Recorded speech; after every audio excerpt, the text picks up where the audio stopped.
Dans la savane africaine, les nouveau-nés sont particulièrement vulnérables et inconscients des dangers qui les entourent.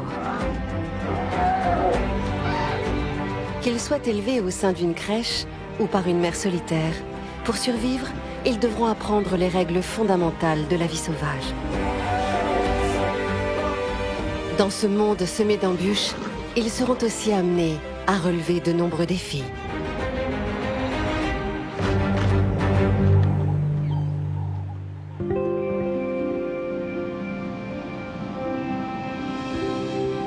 Après des semaines sans pluie, les premières averses sont arrivées sur les vastes plaines africaines.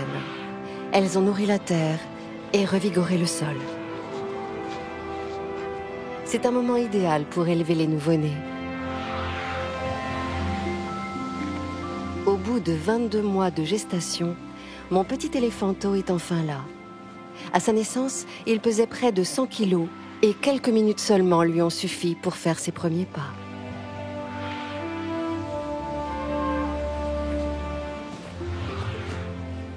Mais comme tous les nouveau-nés, il est fragile, maladroit et réclame beaucoup d'attention.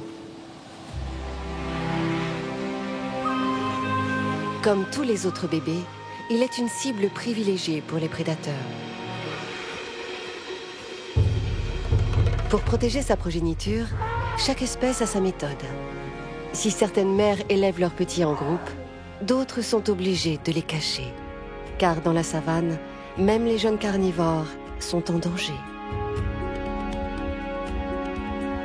Qui pourrait imaginer qu'au cœur de cet amas rocheux, 5 lionceaux viennent de voir le jour?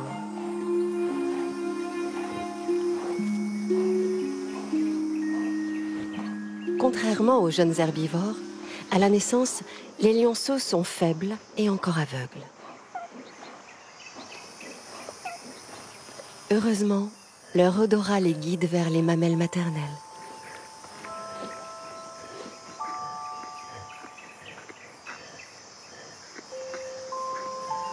Comme tous les félins, la lionne s'est mise à l'écart des siens pour mettre bas. C'est le meilleur moyen de les protéger de la fureur des grands mâles de passage qui peuvent prendre le pouvoir sur le clan et risquent de tuer tous les petits.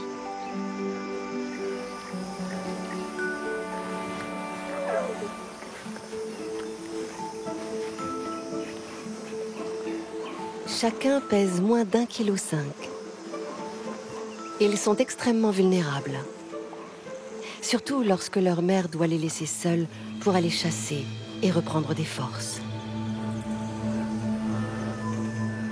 Mais cachés au creux de ces rochers escarpés, ils seront à l'abri des hyènes, leurs principales ennemies.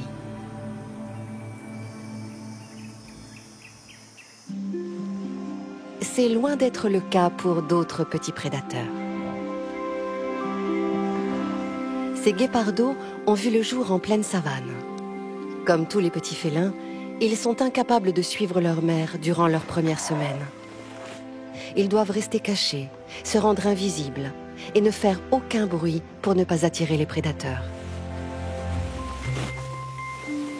Contrairement à mon éléphanto, ces 3 inséparables sont des poids-plumes. Et ils ne pesaient pas plus de 150 grammes à leur naissance, 10 fois moins que les lionceaux.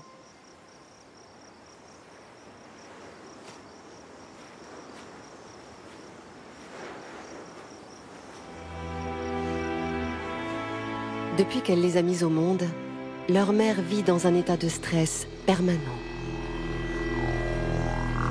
Elle ne sait jamais si elle retrouvera ses petits vivants à son retour de la chasse.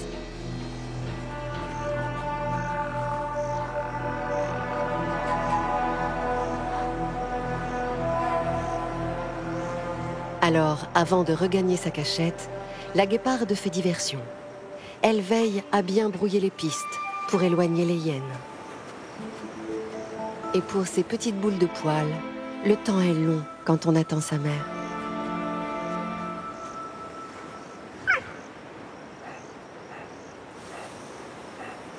Pour retrouver ses petits enfouis dans les herbes hautes, la guéparde lance un appel.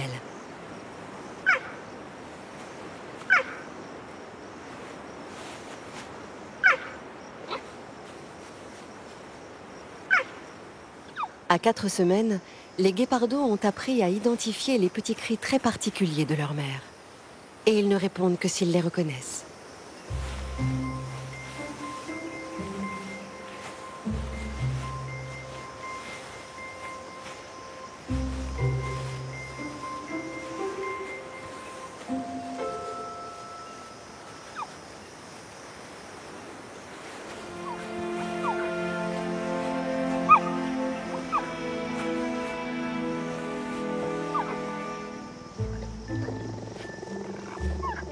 Les petits guépards dépendent entièrement de leur mère. Pour survivre, ils ne peuvent compter ni sur leur père, ni sur leurs cousins ou leurs tantes.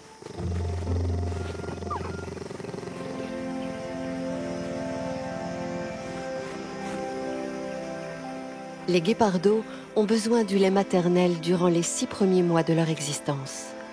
Et comme ils ont au moins 8 tétines à leur disposition, il n'y a jamais de dispute entre eux.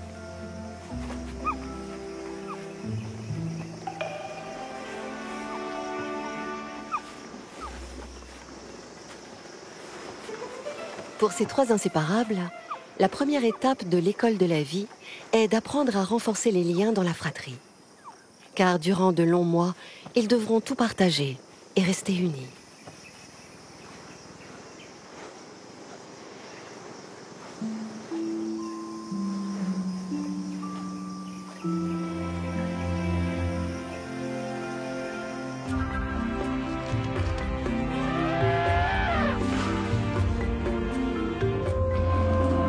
Dans la savane, aucun bébé ne grandit à la même vitesse. Et s'il y en a qui prennent tout leur temps, ce sont bien nos éléphantaux. Ils tètent jusqu'à 3 ou 4 ans et restent dans nos pattes jusqu'à l'adolescence, vers l'âge de 13 ans. Durant toute cette période, les mères, les tantes et grandes cousines veilleront sur eux.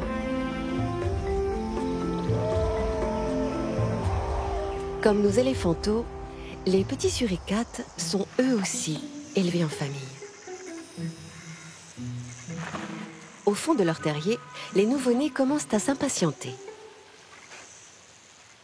Mais pour les 2 nounous chargés de veiller sur eux en l'absence des parents, il faut d'abord s'assurer que la voie est libre avant de les laisser sortir. Pendant que la première sentinelle rejoint le poste de garde, la seconde bloque la sortie du terrier. On n'est jamais trop prudent. Les calaos ne sont pas une menace. Aucun danger à l'horizon. La voie est enfin libre. Les petits suricates vont pouvoir faire leur première sortie. Quand on a tout juste 10 jours et que l'on pèse moins de 100 grammes, il est difficile de surmonter sa peur de l'inconnu.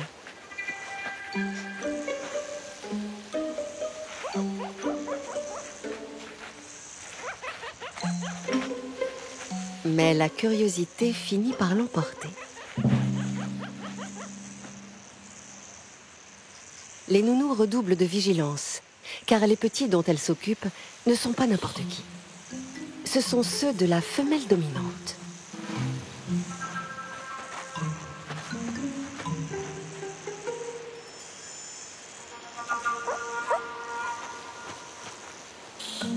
Déjà, chacun révèle son propre caractère. Voici le plus téméraire d'entre eux.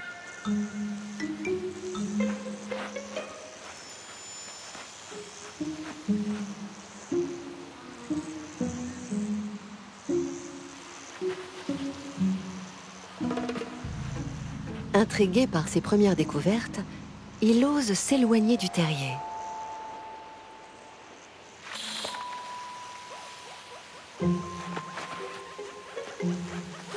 Les autres sont beaucoup plus prudents.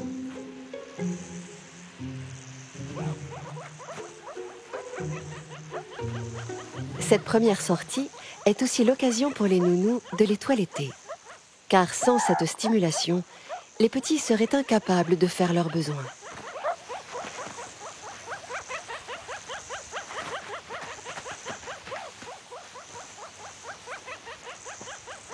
Cette petite virée fut brève, mais terriblement épuisante. Le besoin de dormir se fait sentir. Et comme pour tous les bébés, une bonne sieste s'impose.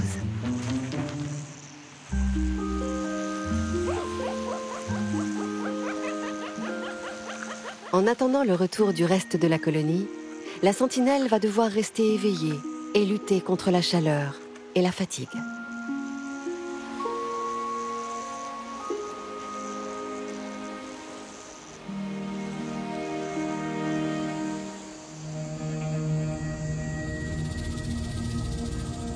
Comme chaque jour, aux alentours de midi, une chape de plomb s'abat sur la plaine. Pour éviter de suffoquer, les animaux vivent au ralenti.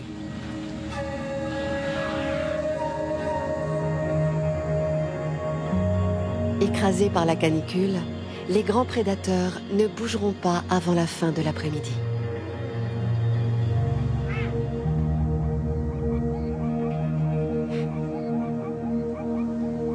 Pendant quelques heures, la guéparde et ses petits n'auront plus rien à craindre de leurs ennemis.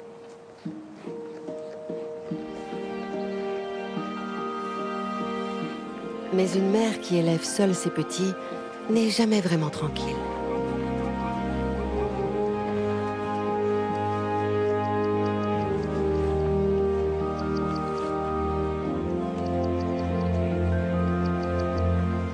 Les 3 petits gloutons doivent se dépêcher de téter, car la guéparde ne va pas tarder à les déplacer.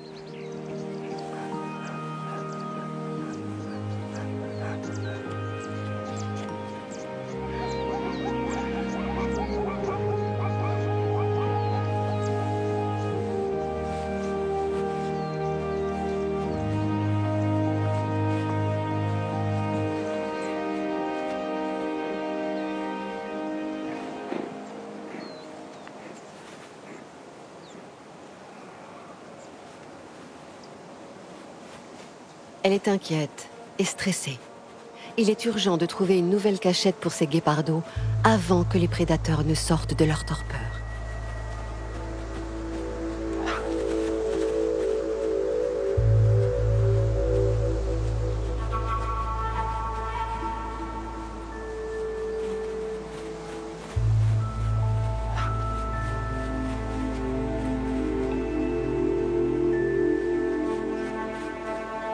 Bientôt, les ténèbres et leur cortège de carnassiers affamés envahiront les grandes plaines.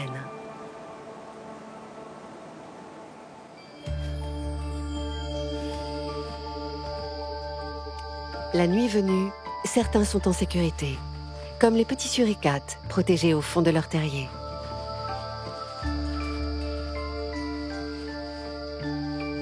Mais pour ceux qui dorment à la belle étoile, il faut respecter une règle vitale. Se faire les plus discrets possibles.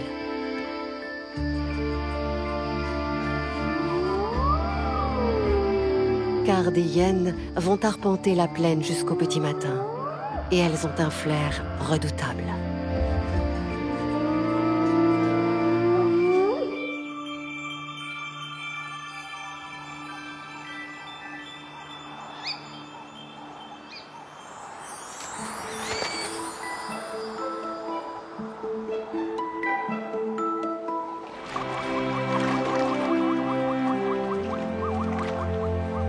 Les hyènes n'ont pas trouvé la cachette des lionceaux. D'ailleurs, qui pourrait soupçonner qu'une lionne et sa portée vivent au beau milieu de ces rochers? Au bout d'une semaine, les lionceaux ouvrent les yeux. À 3 semaines, leurs dents de lait ont commencé à percer.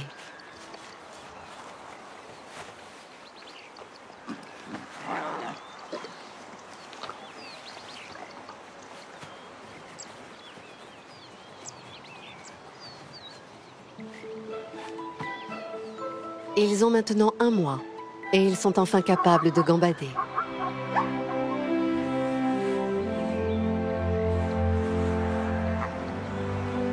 Jusqu'à présent, ils n'avaient jamais osé s'éloigner de leur mère.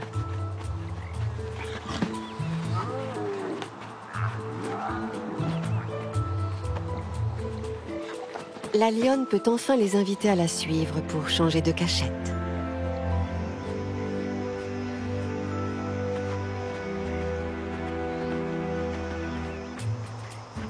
pour éviter que leur odeur n'attire les prédateurs, leur mère les déplace désormais tous les 3 ou 4 jours.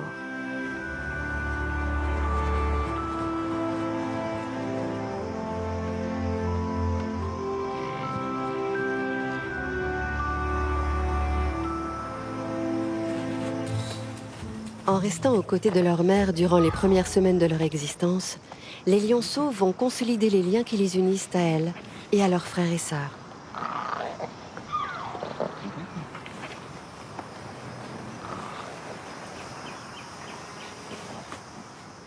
Les petits ne sont pas encore prêts à rejoindre le clan familial. Ils doivent encore prendre des forces et de l'assurance physique.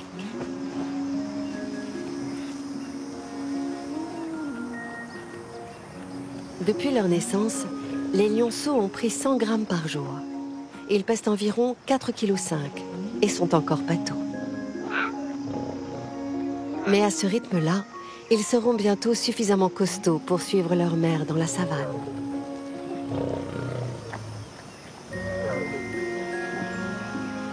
Car comme la plupart des lionceaux, ils rejoindront le clan et sa crèche vers l'âge de 6 à 8 semaines.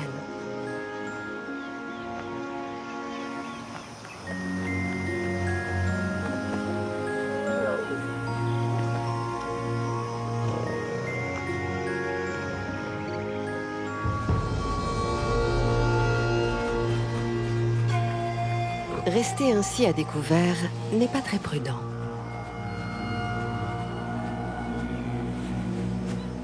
La lionne a détecté une menace. Sa pire ennemie s'est introduite sur son territoire. Elle doit se débarrasser au plus vite de cette hyène avant qu'elle ne repère les lionceaux.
Réfugiés dans les herbes hautes, les lionceaux sont sains et saufs. Mais il n'y a pas une seconde à perdre. Il faut trouver un autre abri.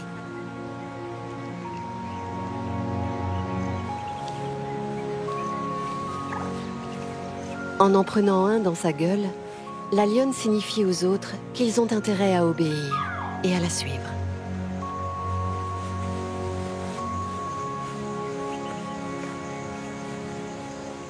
Les petites hyènes ont la vie plus facile. Plutôt que de changer régulièrement de cachette, leurs mères ont choisi l'option terrier communautaire. C'est plus reposant, surtout pour les adultes. Enfin, presque. Car voilà Princesse, une véritable petite terreur. Princesse est la fille de la femelle dominante, et à ce titre, elle a vite compris qu'elle pouvait tout se permettre. Contrairement à la plupart des petits carnivores, les petites hyènes voient le jour avec les yeux grands ouverts et possèdent dès la naissance une mâchoire aux dents bien aiguisées. Princesse est une tueuse née, prête à tout pour évincer les autres et s'accaparer le lait maternel.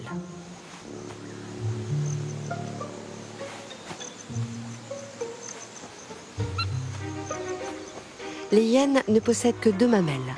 Alors, entre bébés, la compétition peut être féroce.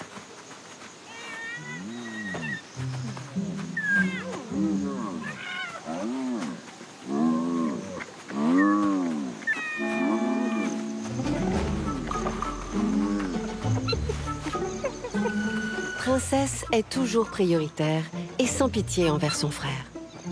Car chez les hyènes tachetées, les petites femelles sont dopées à la testostérone.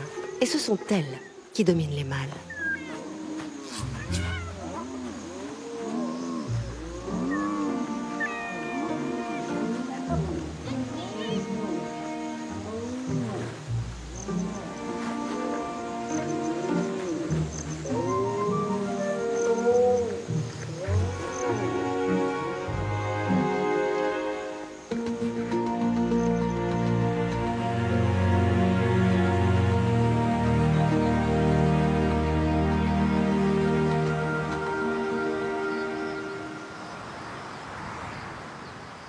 Dans la savane, les nuits sont fraîches. Alors la guéparde aime installer les siens sur une termitière pour se réchauffer et surveiller les alentours. Elle a passé la nuit à veiller sur ses petits et n'a pu dormir que d'un œil.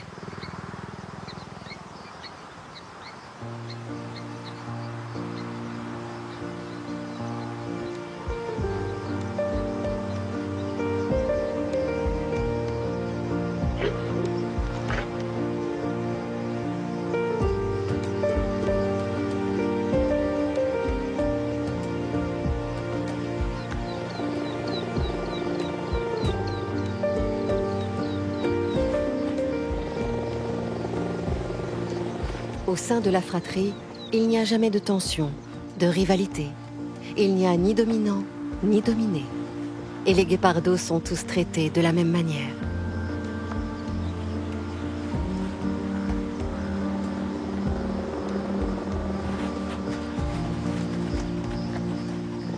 Pour la petite famille, le ronronnement et le léchage sont des moyens efficaces de renforcer les liens.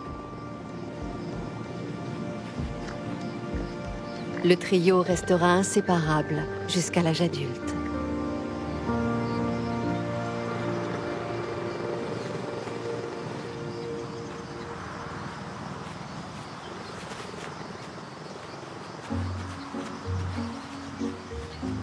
Leur passe-temps favori consiste à jouer à la proie et au prédateur, à courir derrière son partenaire pour essayer d'attraper son arrière-train.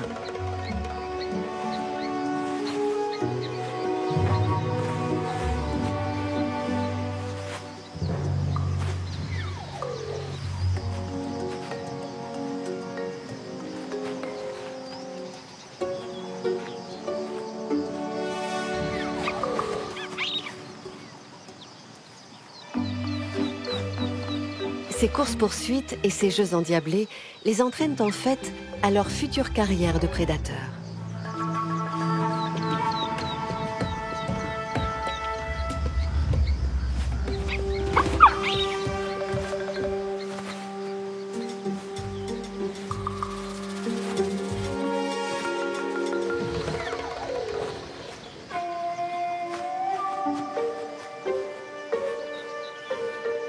Contre toute attente, leur mère, d'habitude si inquiète, quitte son poste d'observation et vient se prêter au jeu.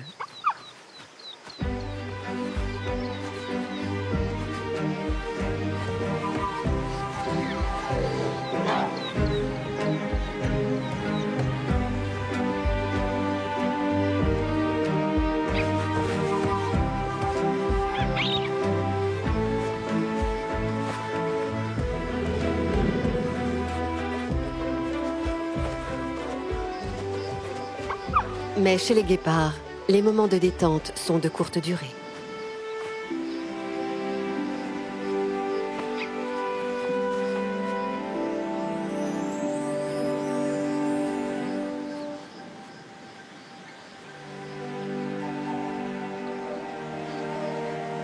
Il est déjà temps de rassembler ses petits pour trouver un nouvel abri et partir chasser.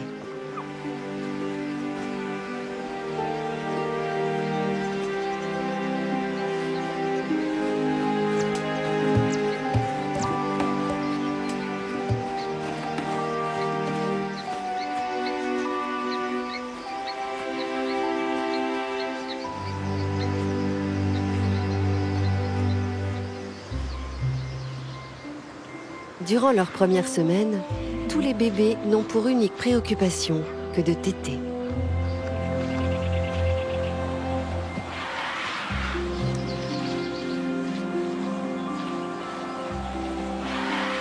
Nos éléphanteaux ont bien grandi et pris des forces.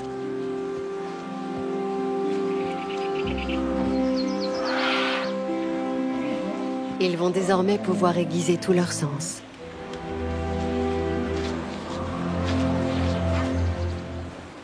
Mais ce qui paraît simple peut se révéler compliqué. Pour un éléphanteau, maîtriser sa trompe n'est pas une mince affaire. C'est pourtant primordial, car cet appendice, constitué de plus de 100 000 muscles, est un outil aux multiples fonctions. La trompe ne sert pas qu'à renifler. Elle permet aussi de se nettoyer les yeux, attraper de la nourriture ou aspirer de l'eau pour boire. Dans la savane, certains petits sont plus dégourdis que d'autres. C'est le cas des suricates, qui démarrent leur apprentissage à vitesse grand V. Comme chaque matin, ils doivent attendre le feu vert des sentinelles avant de sortir du terrier. Ça y est, Téméraire peut partir explorer les environs.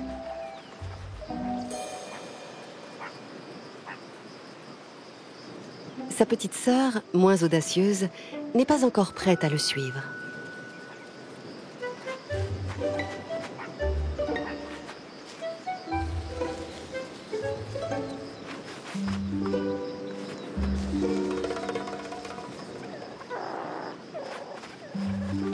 La présence d'une nounou encourage tous les autres à observer les aventures de Téméraire.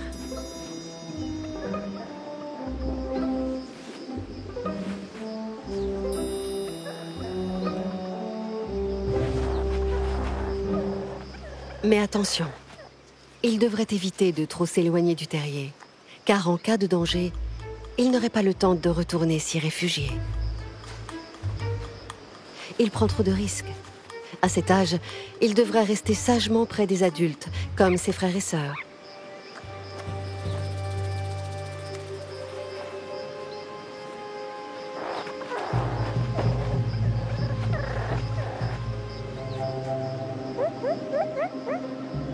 Ici, le danger arrive souvent du ciel.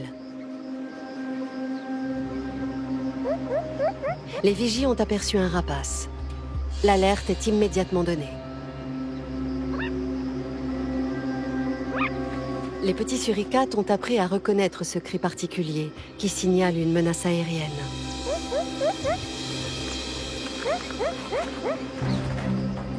Tous aux abris.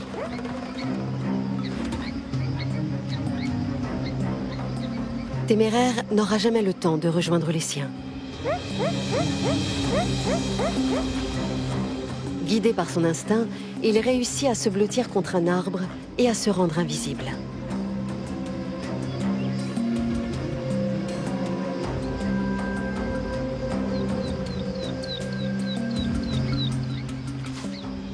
Plus de peur que de mal. Téméraire a entendu sa mère qui rentre de la chasse.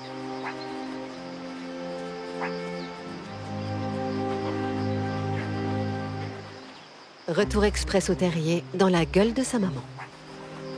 Il l'a échappé belle. Désormais, il ne devra plus s'éloigner des grands.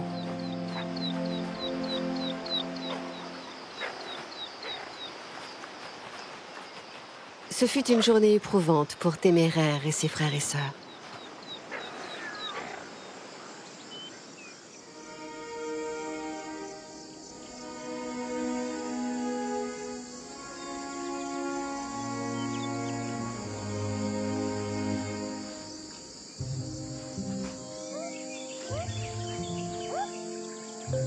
La tétée est le seul moment où les petits peuvent profiter de la tendresse d'une mère. Car avec autant de bouches à nourrir, elle passe ses journées loin d'eux pour chasser et reprendre des forces.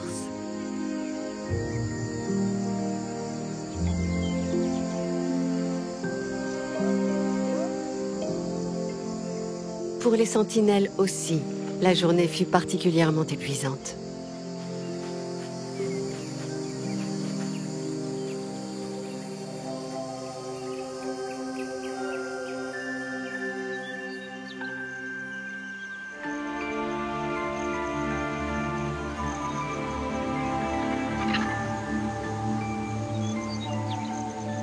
Comme les bébés suricates, les petites hyènes ont passé la nuit au chaud, blotties au fond de leur terrier. Le petit frère de Princesse a vite compris que s'il voulait avoir une chance de téter, il fallait se réveiller avant sa sœur. Mais quand on est le fils de la femelle dominante, il faut veiller à respecter les règles de bienséance. Ne jamais se précipiter et toujours saluer sa mère.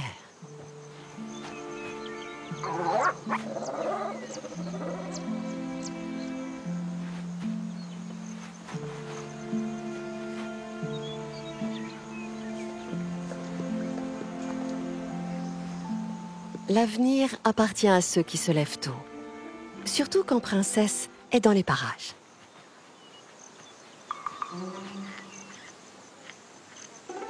Il n'aura finalement pas le temps d'en profiter. Princesse tient à conserver son statut de dominante et elle est sans pitié. Pour y parvenir, cette future reine doit devenir la plus forte et donc téter plus que les autres.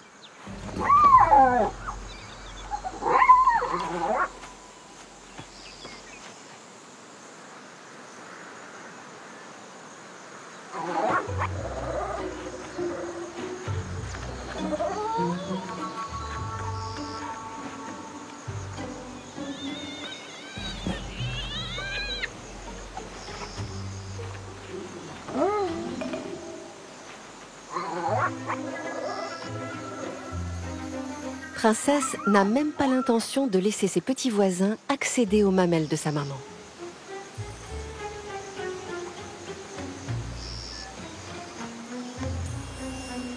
Sa technique est implacable. Elle s'allonge sur le ventre maternel et fait barrage de son corps.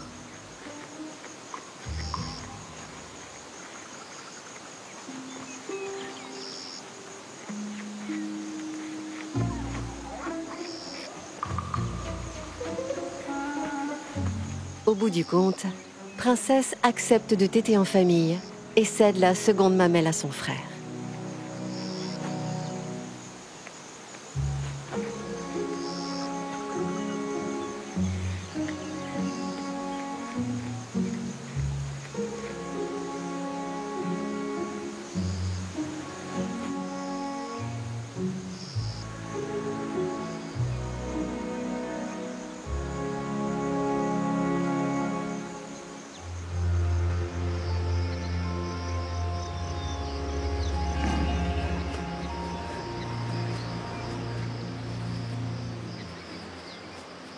Pour les lionceaux, le temps est venu de découvrir la vie sociale, de rejoindre le clan que leur mère avait quitté avant leur naissance.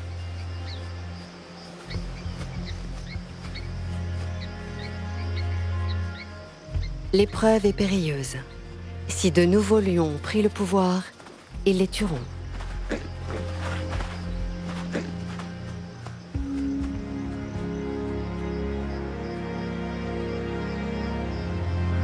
Le clan du Grand Rocher vit sur un copier. Cette forteresse minérale est un formidable poste d'observation pour ses occupants.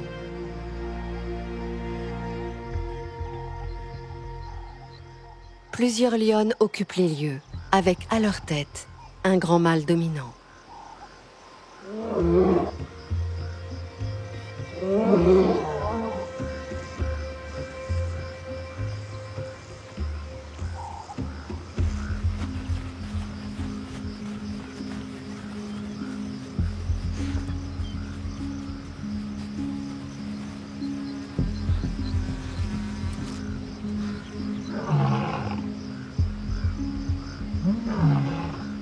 Avant d'aller plus loin, la lionne prend soin de s'annoncer.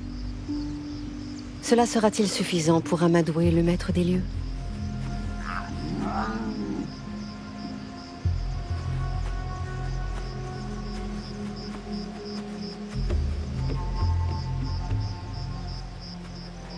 La tension est palpable.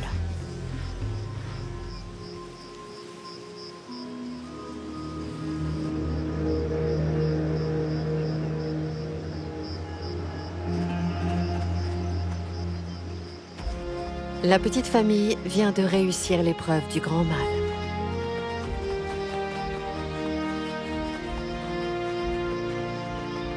Le plus dur est passé.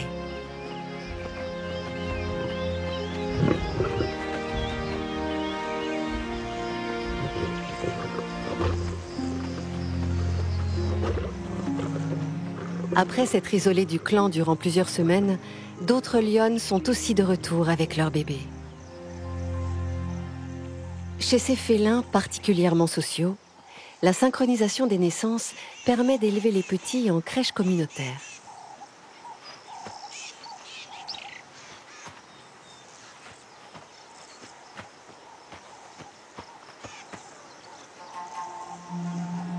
La tension est redescendue. Les lionceaux vont pouvoir faire connaissance avec leurs tantes, leurs cousins et cousines.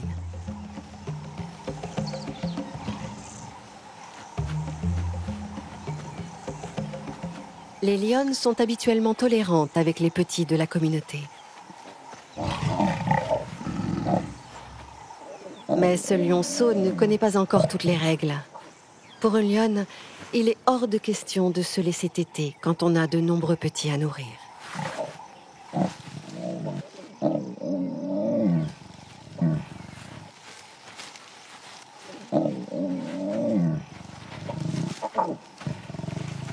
Il comprendra vite qu'il est inutile d'insister. Il va devoir passer son chemin et retrouver sa mère.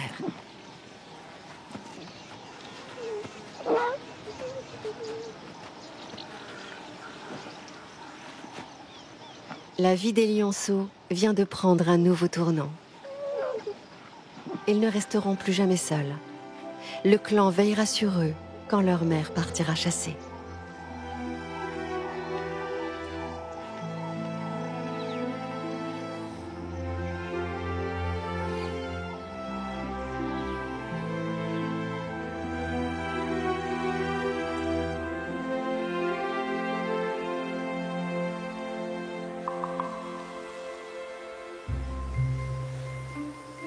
Non loin du rocher des lionnes, la maman des 3 guépardos ne peut compter sur aucun renfort pour veiller sur sa portée.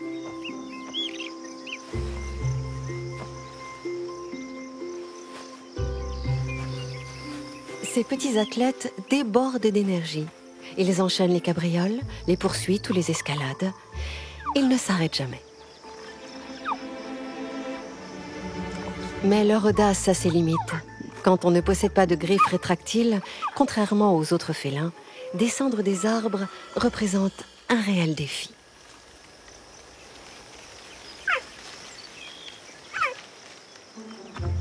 Ces petits cris annoncent la fin de la récréation. Leur mère a décidé de partir chasser.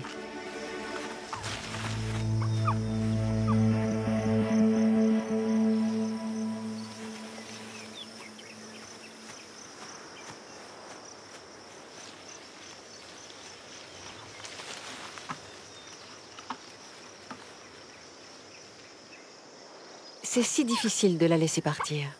Pourtant, il faut savoir obéir.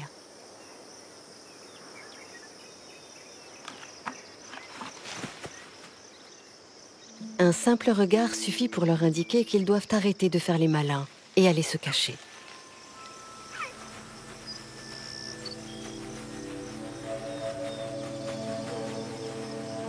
Mais à cet âge, grimper aux arbres est un amusement irrésistible.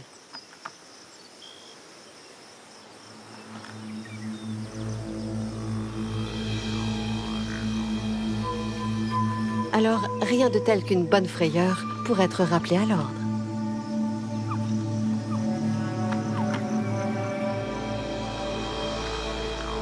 La moindre petite imprudence peut être fatale à ces guépardos sans défense. Si elle les découvre, cette hyène n'en fera qu'une bouchée.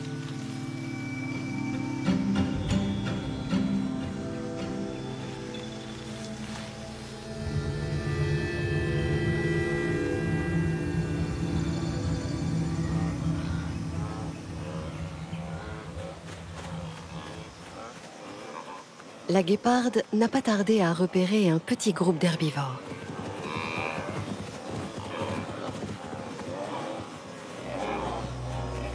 Sa cible est un jeune gnou.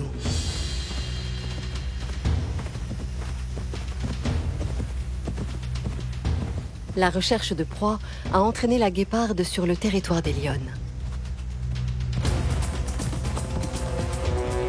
Elle n'a que quelques secondes pour l'attraper.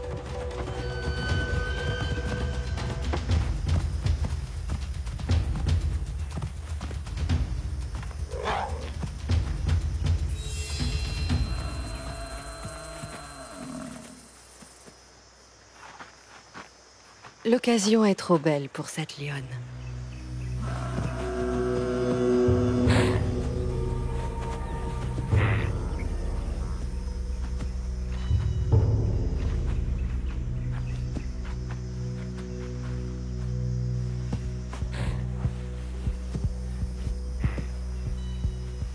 Inutile de se précipiter. Il suffit d'attendre que la guéparde ait fait tout le travail pour aller se servir.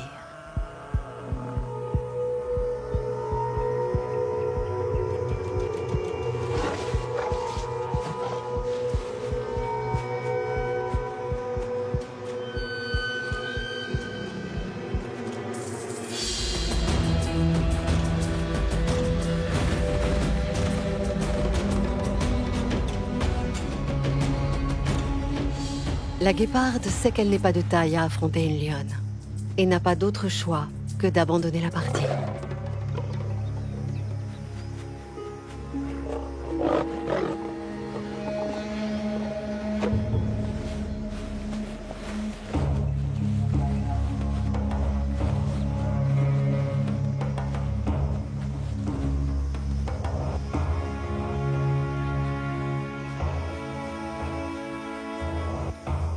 La guéparde est à bout de souffle. Mais cet échec lui permettra peut-être d'arriver à temps pour sauver ses petits de cette redoutable prédatrice.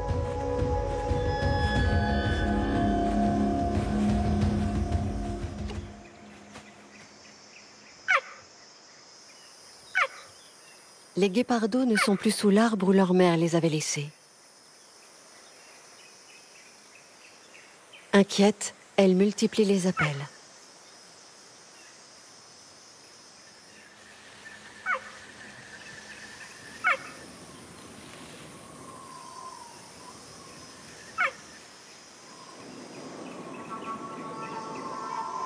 Mais les trois inséparables s'étaient parfaitement cachés. Ils sont sains et saufs.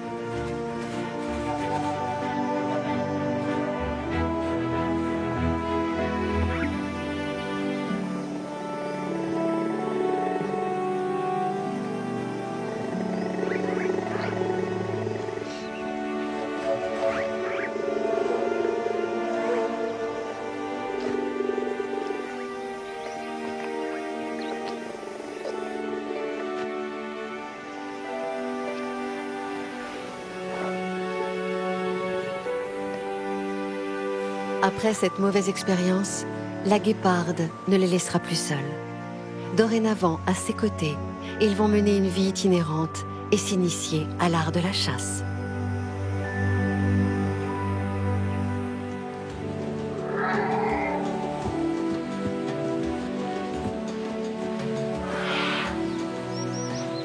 Dans la savane, le malheur des uns fait souvent le bonheur des autres. Certains finiront la journée le ventre vide, alors que d'autres découvrent le goût de la chair fraîche.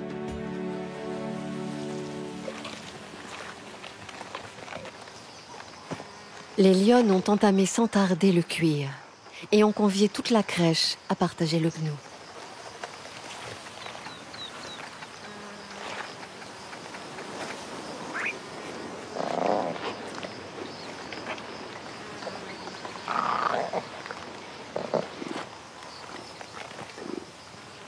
Les lionceaux possèdent déjà toutes leurs dents de lait, mais elles sont tout juste utiles à déchiqueter les parties les plus tendres.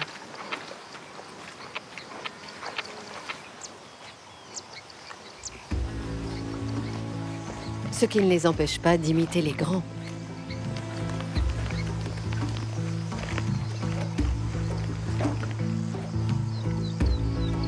Le goût du sang, les câlins.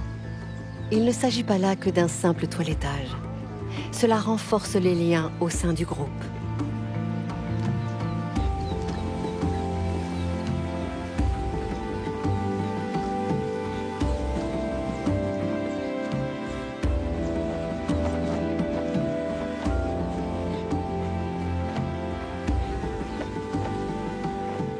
Les lionceaux se sont rapidement intégrés dans cette petite société très solidaire.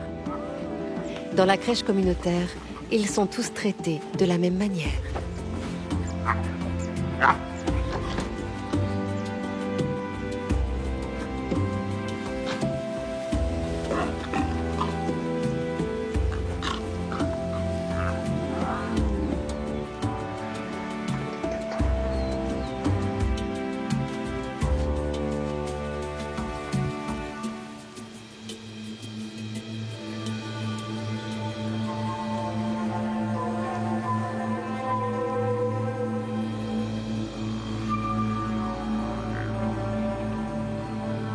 L'arrivée d'un intrus n'est jamais bon signe.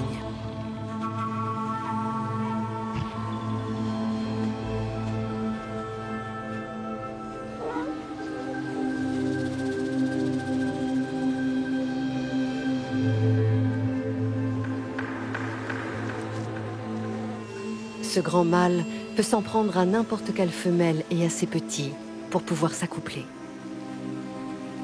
Il faut à tout prix s'en débarrasser.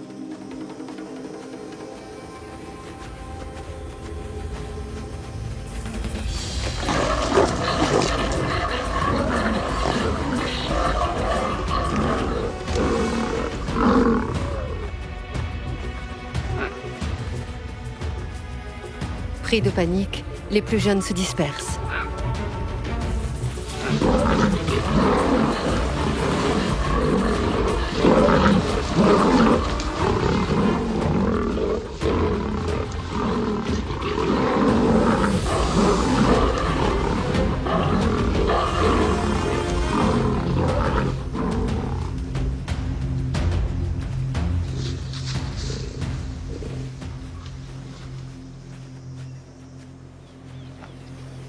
Des lionceaux se sont un peu trop éloignés.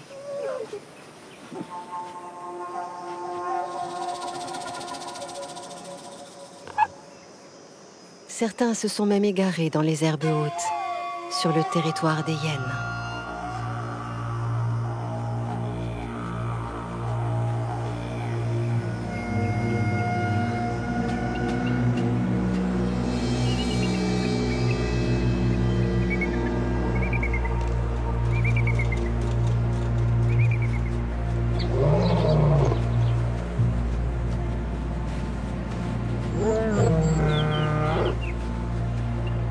Dans la savane, la mort est souvent annoncée par de sombres messagers.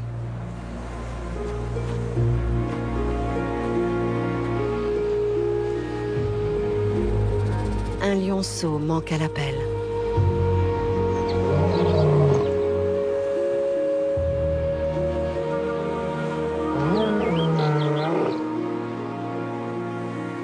Sa mère ne le retrouvera pas.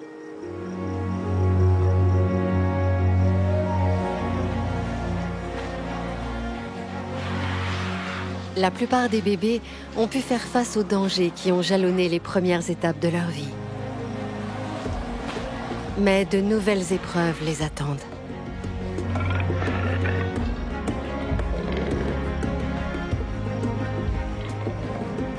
Bientôt, dans les grandes plaines, de nouveaux petits vont voir le jour.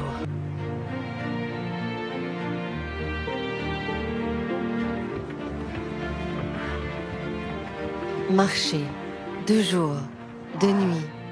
C'est parfois un peu rude pour mon éléphanteau, mais cette vie nomade a des avantages. C'est l'occasion de croiser d'autres mamans et de suivre les aventures de leurs petits. Faites-moi confiance. Dans la savane, rien ne m'échappe.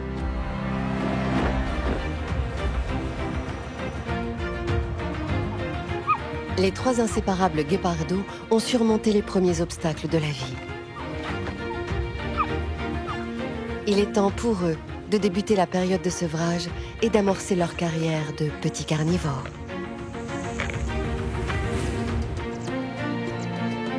De son côté, Princesse ne pense qu'à s'amuser. La future reine du clan des hyènes n'est vraiment pas pressée de grandir. Si elle le souhaite, elle pourra téter jusqu'à l'âge de 2 ans. Chez les suricates, téméraires et timides vont suivre un apprentissage accéléré. Leur prochaine leçon, la dégustation d'insectes. L'ambiance est plutôt morose chez les lionnes. Les proies se font rares et une petite lionne a été sévèrement blessée à la suite d'un terrible combat entre deux grands mâles. Son avenir est incertain. Faute de gibier, le clan a dû quitter son quartier général et marcher toute la nuit.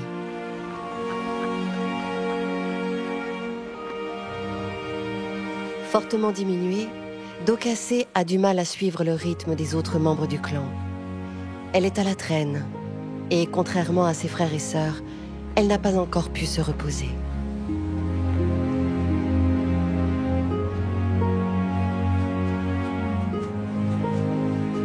Pour elle, ce qui n'était hier qu'un modeste talus prend désormais l'allure de montagne à gravir.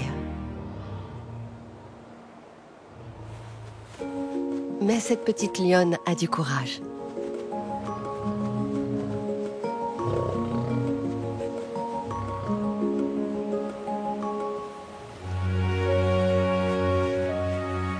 Elle a surtout besoin du lait maternel pour prendre des forces.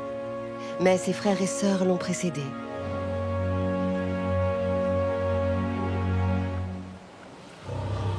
Ils ont épuisé leur mère et irrité ses mamelles avec leurs petites dents de lait aiguisées.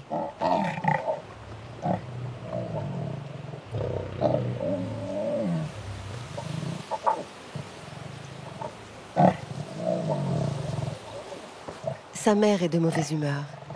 Pour accéder aux mamelles, elle va devoir l'amadouer.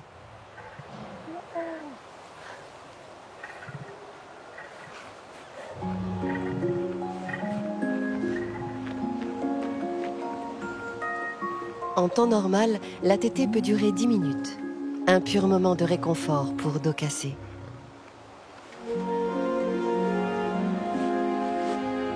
Mais les lionnes commencent à avoir faim.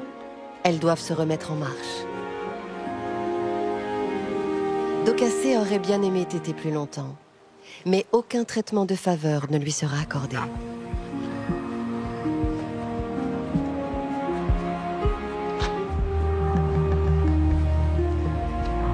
Sa mère ne peut pas retarder le clan, ni rester seule avec ses petits, car sans la protection de tout le groupe, sa progéniture serait en danger.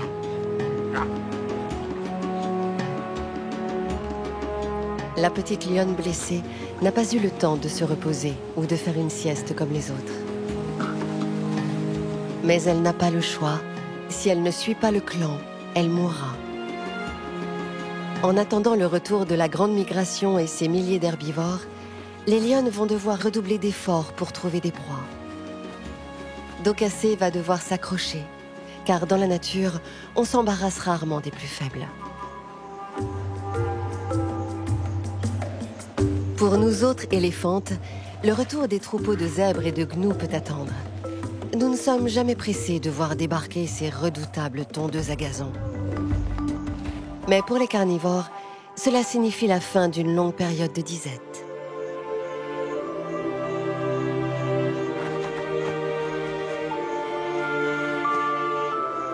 Depuis quelques jours, la plaine est aussi vide que l'estomac de leur mère.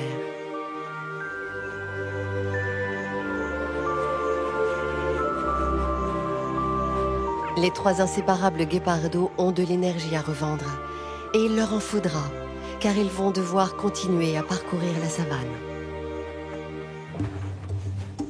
Il n'y a pas une minute à perdre. Il faut trouver de quoi se ravitailler.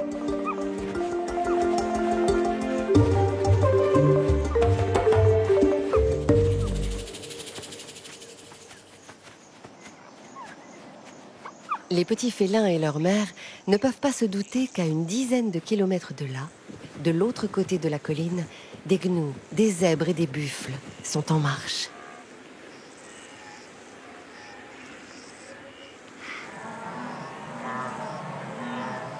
Dans quelques jours, les sabots de milliers d'herbivores feront vibrer la savane.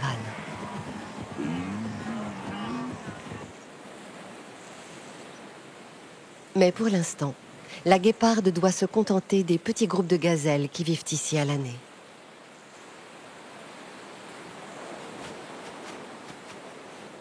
Les guépardos commencent très tôt leur apprentissage.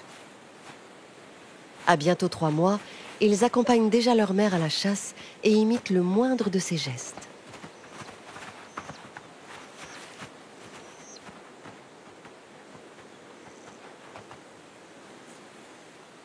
Les guépards sont les rois des termitières. Depuis ces promontoires, ils peuvent aisément scruter l'horizon et repérer leur proie.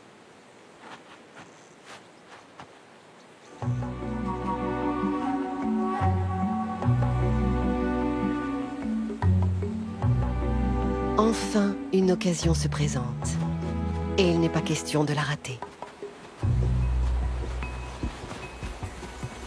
Les inséparables doivent rester à distance, obéir à leur mère et l'observer.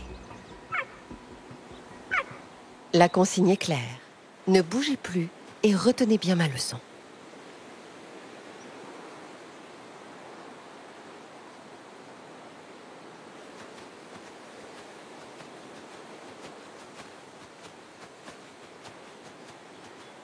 Les petites gazelles de Thomson sont les proies favorites des guépards, mais elles sont très farouches et en état d'alerte permanent.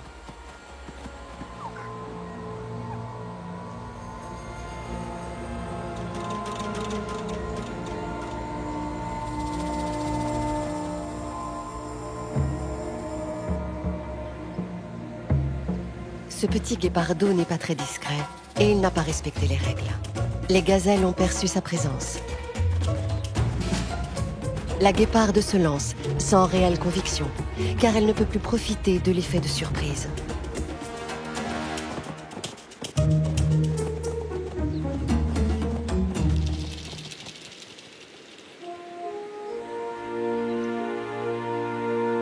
L'obéissance n'est pas encore la principale qualité des 3 petits inséparables.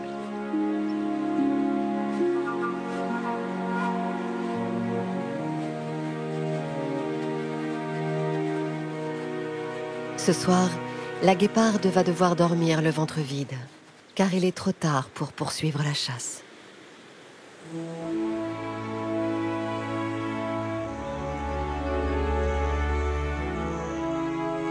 Dans la nature, les nouveau-nés qui grandissent au sein d'un clan ou d'une harde sont mieux protégés que ceux élevés par une mère solitaire.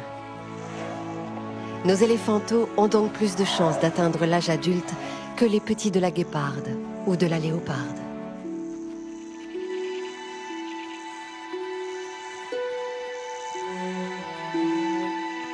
Cette léoparde a un secret que les chacals comptent bien découvrir.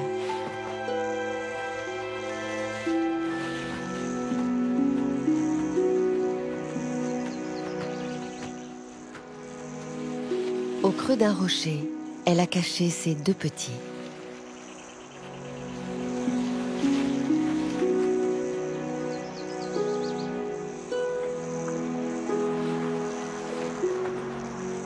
Ils sont nés il y a un peu plus d'1 mois. Ils ont encore les yeux bleus et commencent tout juste à marcher.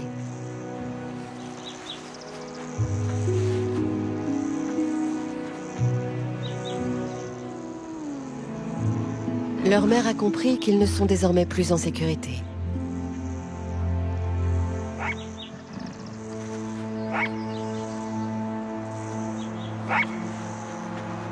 Elle doit rapidement trouver une cachette moins accessible.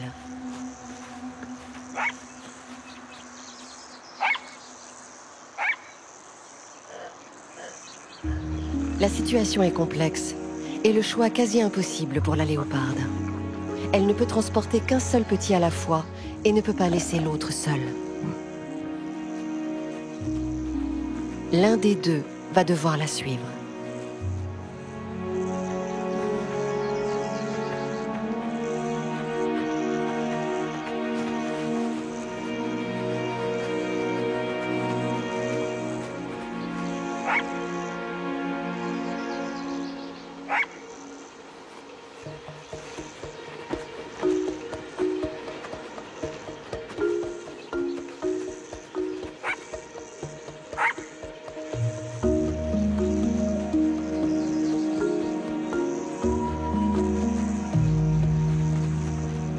Les chacals sont déterminés, mais la léoparde est bien décidée à attendre son petit.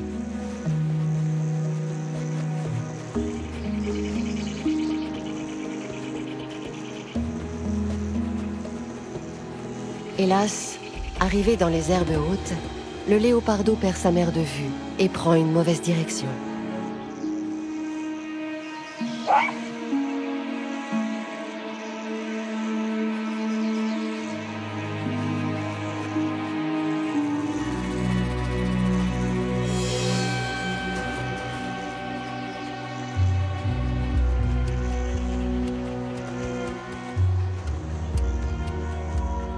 La léoparde n'a pas le choix.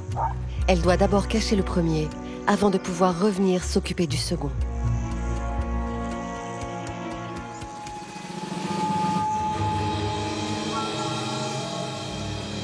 Toujours à la recherche d'un repas facile, les chacals sont opportunistes et ne renoncent jamais.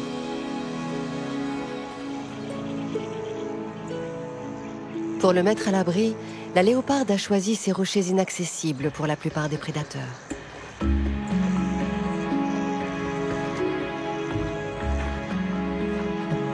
Elle peut maintenant repartir chercher son autre petit.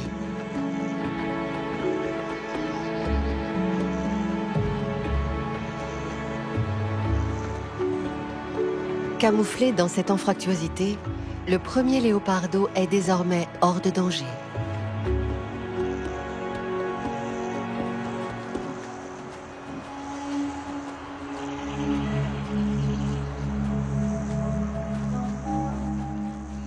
Comme souvent, les bébés sont des proies faciles. Un léopardo sur 2 meurt avant d'avoir atteint 6 mois.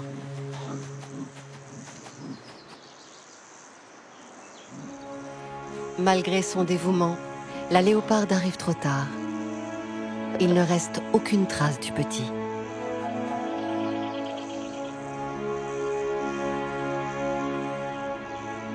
Dans la savane, les petits sont rarement à l'abri des prédateurs.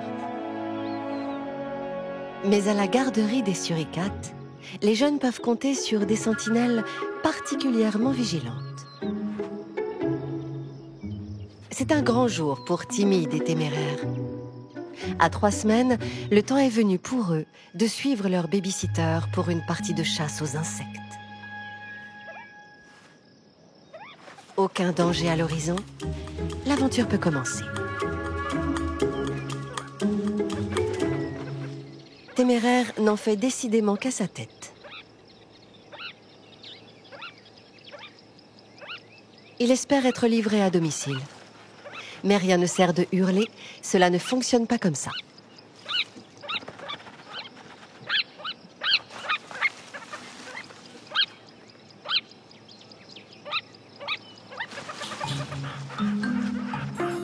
Le meilleur moyen pour obtenir de la nourriture consiste à se mettre dans les pattes des nounous et de ne plus les lâcher.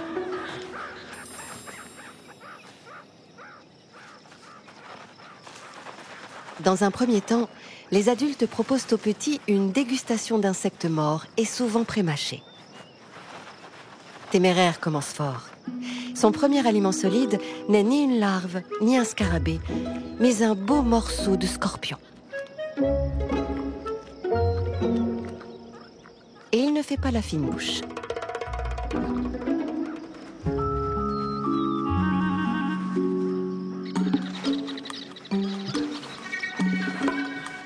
Ce petit est plus malin.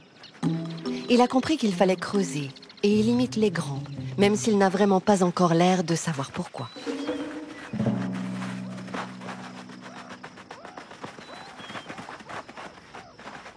Alors, autant continuer à faire comme les autres. D'ailleurs, toute la petite colonie s'y met aussi. Il n'y a pas de meilleur apprentissage que le mimétisme.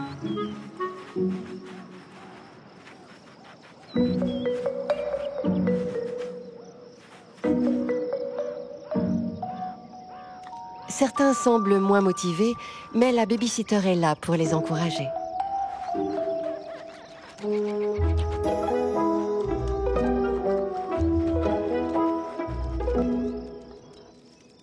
Pour l'instant, le terrain de chasse de Timide se limite à l'entrée du terrier.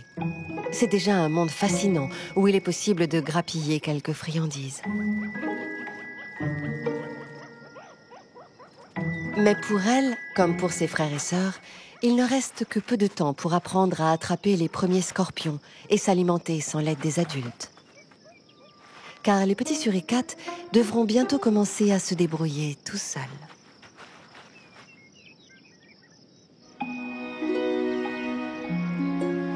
Dans un mois, fini le lait maternel, ils seront sevrés.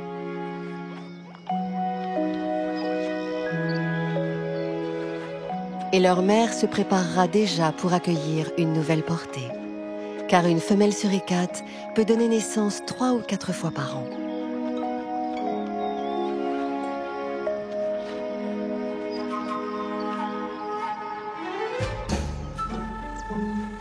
Dans un autre terrier, celui des hyènes, les journées sont toujours aussi agitées. Voilà Princesse, une vraie petite tête d'ange qui cache en réalité un caractère déjà bien trempé.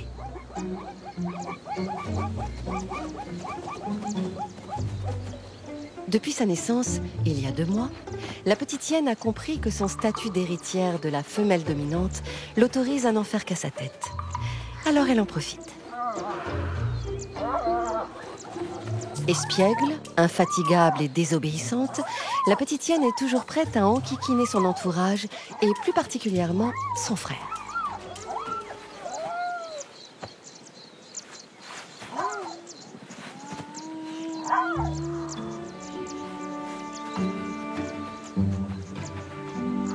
Sa mère est rentrée épuisée de la chasse. Pour Princesse, c'est l'occasion rêvée de braver les interdits et de s'éloigner du terrier. Et quitte à se faire gronder, autant entraîner son frère dans l'aventure. Pendant que la reine du clan roupille, les autres adultes peuvent se charger de ramener les petits fugitifs au terrier.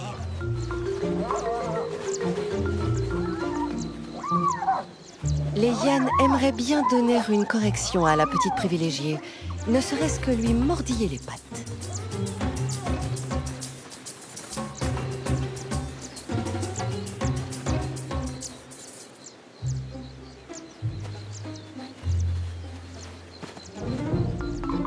Pourtant, aucune n'osera s'en prendre à elle tant que sa mère est dans les parages. Ça suffit, le jeu a assez duré.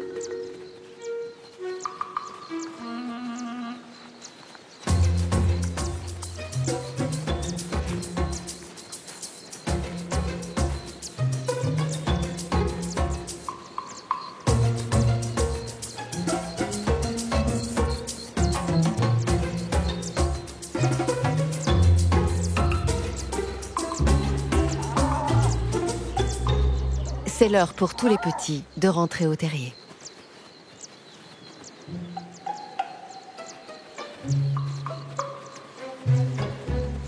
Finalement, c'est sa mère qui la ramène, par la peau du cou.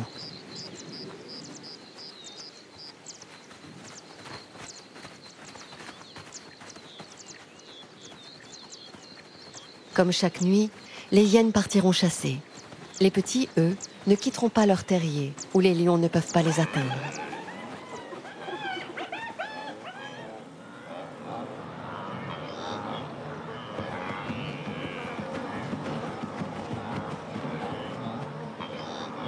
Les premières colonnes de gnous commencent à rejoindre les grandes plaines. Ces herbivores ont épuisé les ressources des prairies du sud et sont en quête de nouveaux pâturages.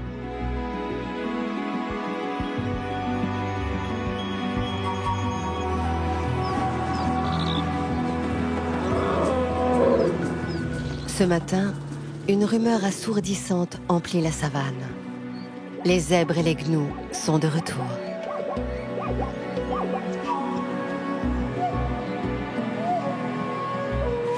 Pour les carnivores, cela signifie la fin de la période de disette.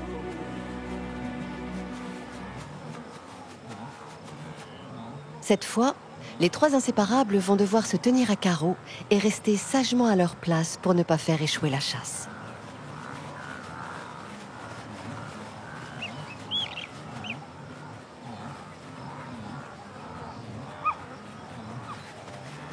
La tactique est toujours la même. Il s'agit de repérer les individus qui s'écartent du troupeau avant de s'élancer.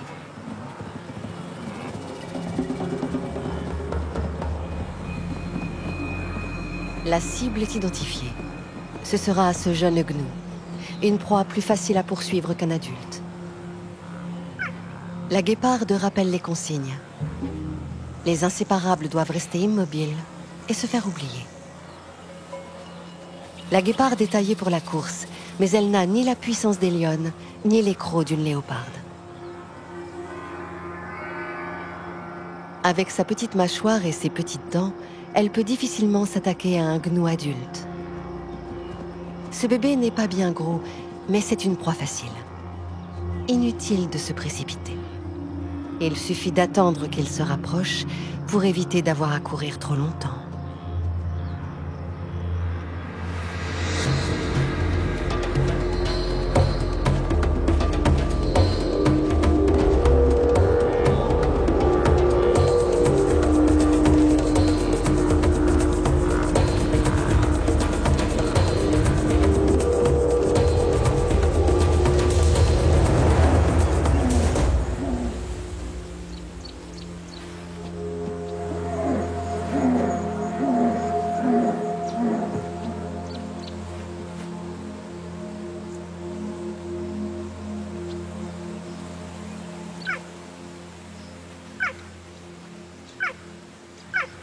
Cette fois-ci, les inséparables ont bien retenu la leçon.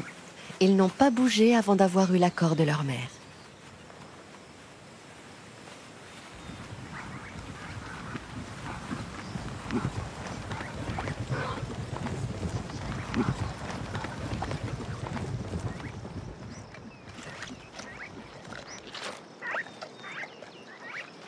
Dotés de petites dents de lait, les guépardos doivent attendre que leur mère ait entamé le cuir pour parvenir à goûter la viande. Les guépardos sont devenus de véritables carnassiers. Dans quelques jours, ils seront sevrés.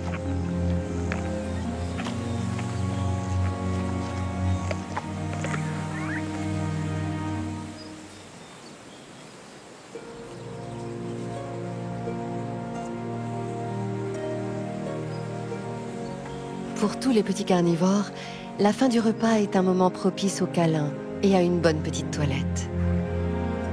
Car tout seuls, ils ne peuvent pas se débarbouiller.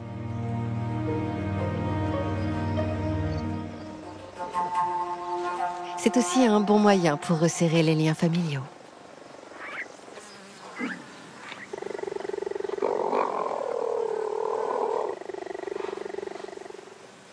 Mais pour eux, le jeu et la découverte restent une activité plus passionnante.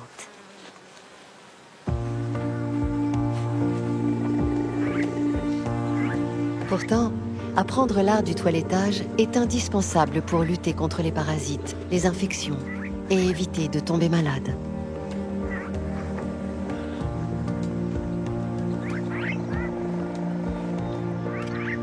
Les trois inséparables ont encore tant de choses à découvrir.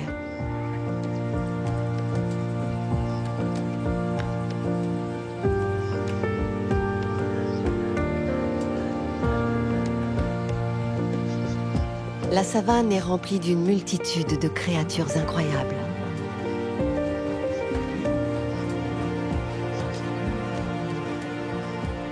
Comme la plupart des bêtes à plumes, les autruchons exercent une véritable fascination sur les petits carnivores.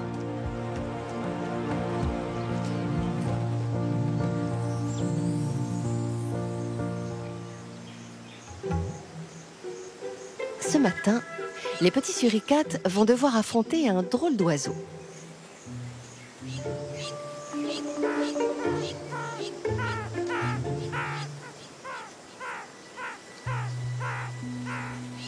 Téméraire, Timide et le reste de la marmaille sont de sortie pour une partie de chasse. Mais ce vanneau couronné entend bien protéger son territoire. De nature pourtant très curieuse, même Téméraire se laisse impressionner. Timide, elle, semble tétanisée par tous ces cris menaçants. Finalement, il vaut mieux déguerpir. On ne sait jamais.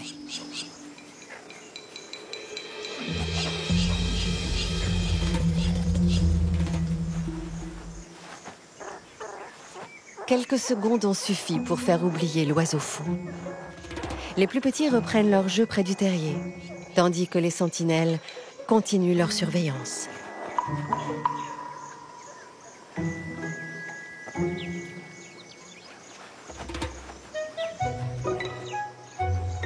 Téméraire est un aventurier dans l'âme. Son occupation favorite est la chasse au trésor.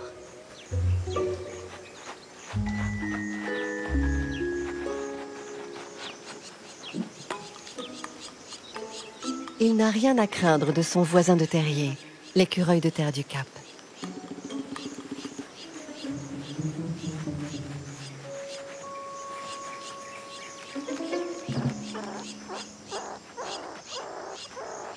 Tout est bon dans le scarabée, même mort.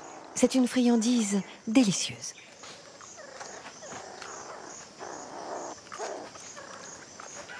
Plus assidue que ses frères et sœurs, Timide, elle, ne rate aucune leçon de chasse.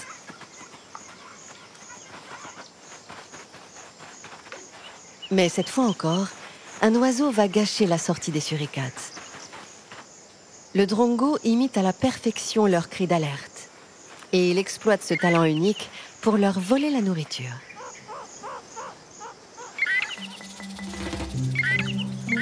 Cette fois-ci, Timide n'aura pas le temps de terminer son repas. Les cris se répètent. Bernés, les nounous rassemblent les petits. Le drongo peut maintenant récupérer le repas de Timide en toute tranquillité.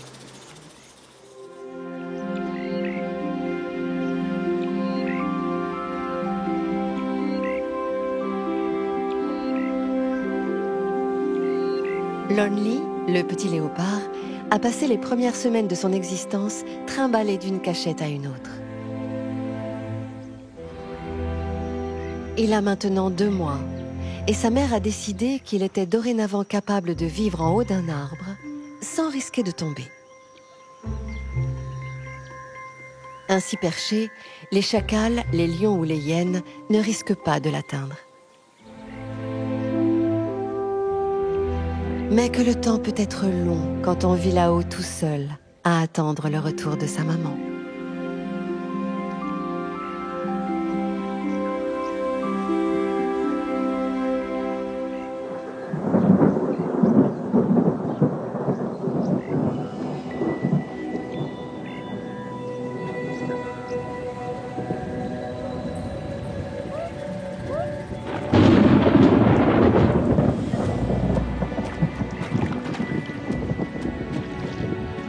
Pour la plupart des jeunes animaux, ces gouttes d'eau qui tombent du ciel sont une nouveauté.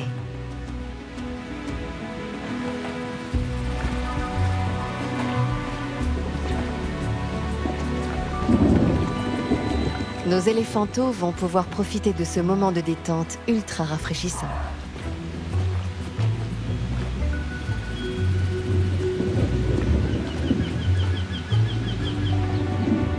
Les averses ne semblent avoir aucun effet sur les lionceaux, bien plus fascinés par la présence d'une insouciante pintade qui semble les narguer.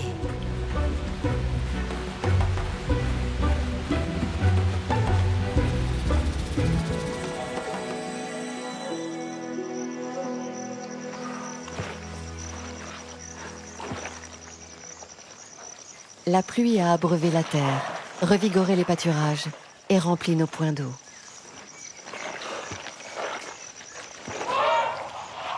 Durant les prochains jours, nos éléphantos vont pouvoir s'initier à nos côtés aux innombrables vertus des bains de boue.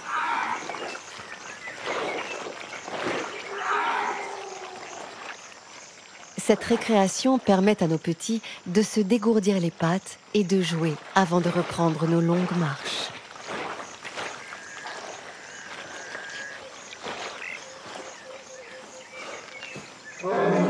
Mais les bons moments ont toujours une fin.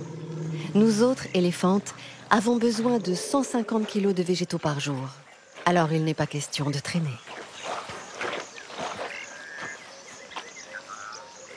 Docacé et le clan des lionnes attendaient notre départ pour prendre leurs aises.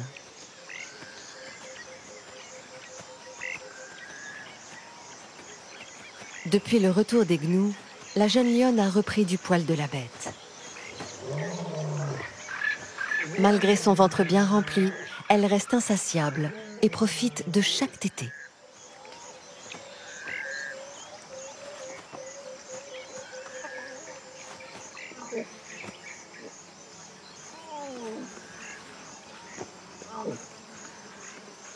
Mais elle est fragile. Pour éviter les bousculades et ne pas se blesser davantage, elle ne se précipite jamais sur une carcasse, comme le font les lionceaux de son âge. Mais dès qu'ils sont rassasiés, elle peut s'attaquer au reste.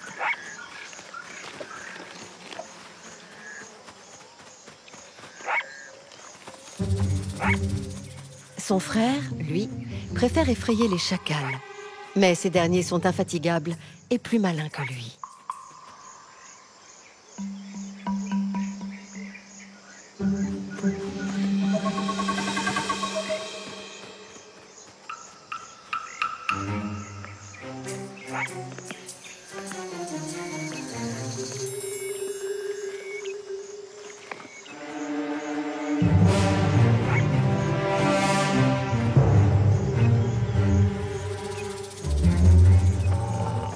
Pour la petite lionne, cette pause familiale s'est avérée salutaire.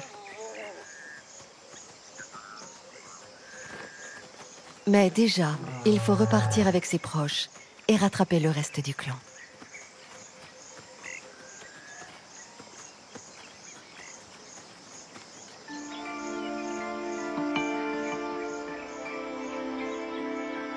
Dans son arbre perché, Lonely attend sa mère partie chasser depuis plus de 24 heures. Si son camouflage est un grand atout pour rester invisible, son odeur peut le trahir. Les hyènes sont d'éternelles vagabondes. Et c'est à se demander s'il existe un seul endroit sans hyènes dans toute la savane.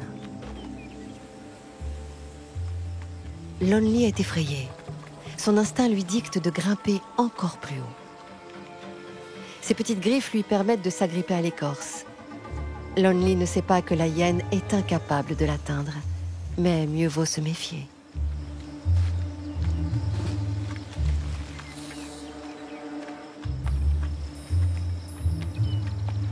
La hyène compte bien s'installer au pied de l'arbre, au cas où le jeune félin ferait une chute.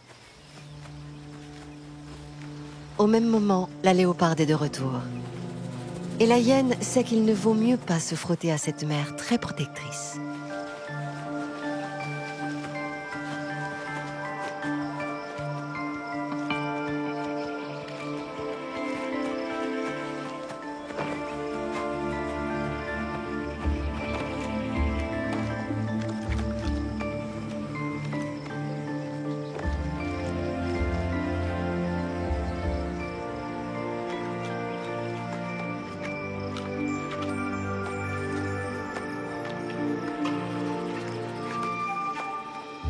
Elle ne semble pourtant pas pressée de déguerpir.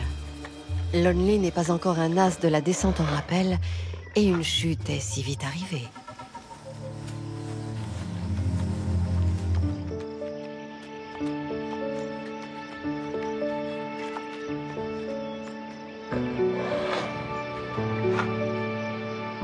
Il savoure enfin le plaisir de retrouver sa maman.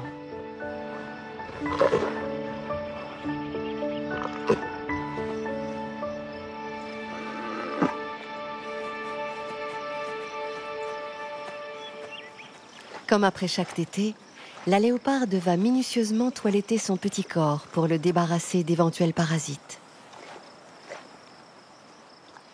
Car pour l'instant, Lonely sait tout juste toiletter ses énormes pattes et rien d'autre.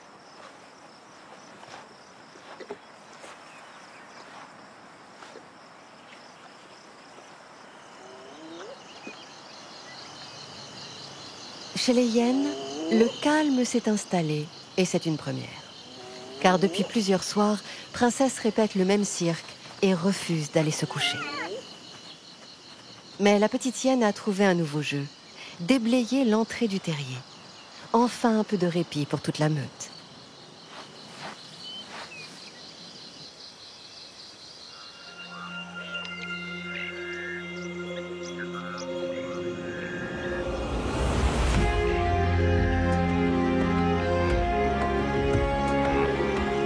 Durant ces derniers jours, un flot ininterrompu de zèbres et de gnous en quête d'herbes fraîches a envahi la savane. Le martèlement de leurs sabots résonne jusque dans le terrier des hyènes.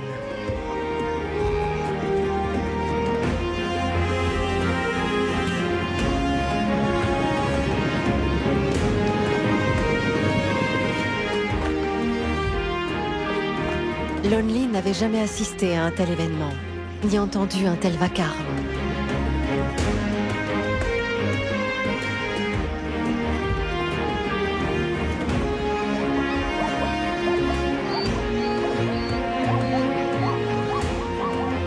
Pour ne rien rater du spectacle, les lionceaux se sont eux aussi installés aux premières loges.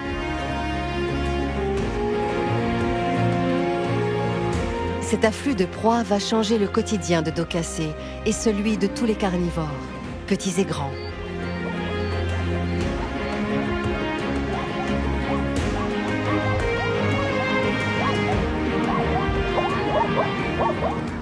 En quelques heures, la savane s'est transformée en un gigantesque garde-manger.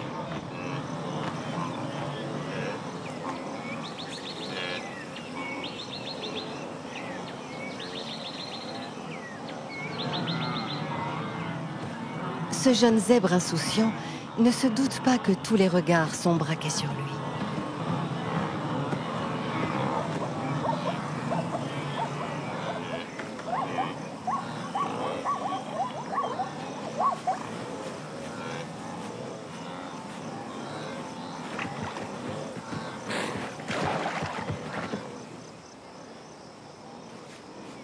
Face à une telle profusion de proies, les lionnes se dispersent, sans suivre une réelle stratégie de groupe.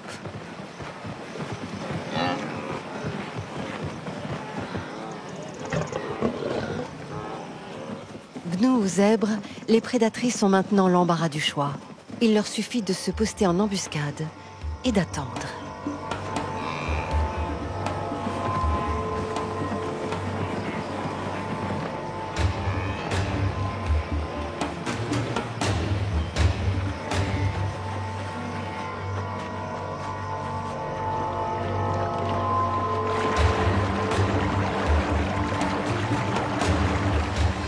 Chaque lionne s'est installée à un point de passage de la migration.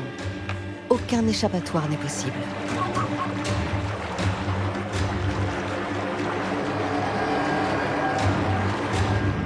Ruse, puissance et patience d'un côté, stress et méfiance de l'autre.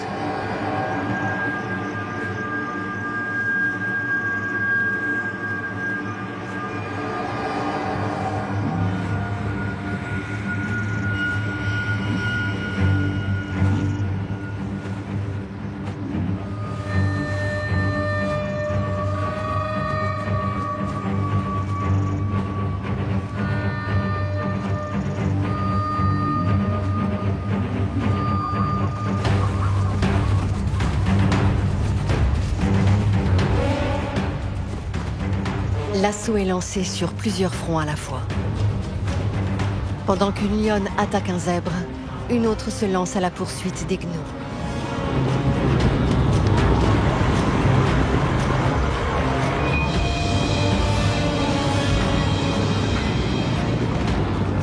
Les chances de survie sont faibles.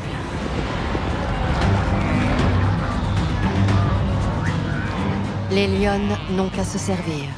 C'est un festin assuré pour tout le clan.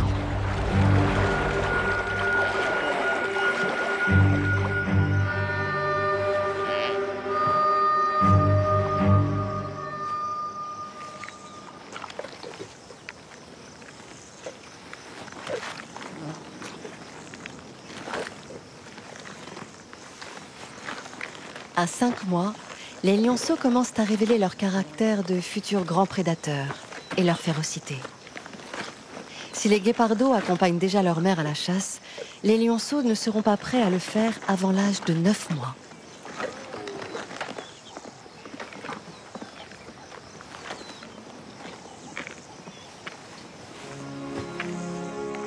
La petite lionne blessée n'a toujours pas la force de se joindre aux lionceaux de son âge sur la carcasse. Elle consomme peu de viande et a besoin de beaucoup de lait. Alors elle n'hésite pas à aller téter d'autres mamans, quand celles-ci n'ont qu'un seul petit à allaiter.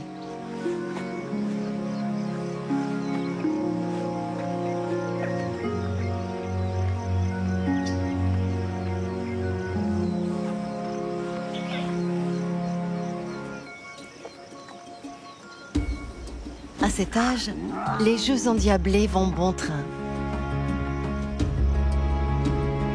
Depuis qu'ils observent de loin les parties de chasse, les lionceaux reproduisent inlassablement les postures de leurs aînés.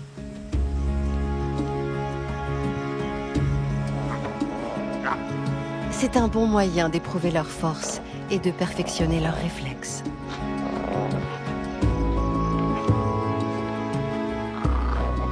Les frères de dos cassé sont devenus beaucoup plus forts qu'elle, et ils pourraient aggraver sa blessure en la bousculant.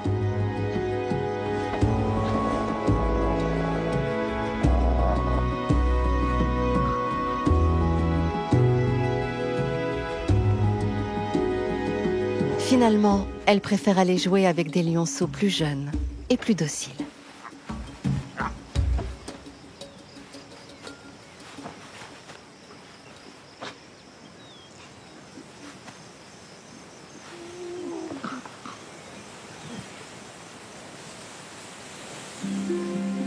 La période de disette est révolue. Elle n'aura plus besoin de marcher des heures derrière les lionnes. Pour nos éléphanteaux, la situation est différente. Nous devons désormais faire de plus longs trajets pour nous ravitailler. Car les milliers d'herbivores qui ont envahi la Grande Plaine ne laissent rien sur leur passage. C'est épuisant pour nos petits. Pourtant, l'abondance de gnous et de zèbres présente quelques avantages. Ces derniers attirent les prédateurs et les éloignent de nos éléphanteaux.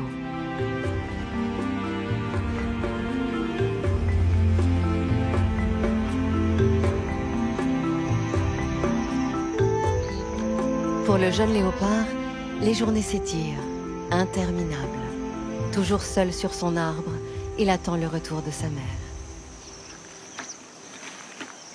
La léoparde peut s'absenter plus de 24 heures, le temps pour elle de chasser et se nourrir.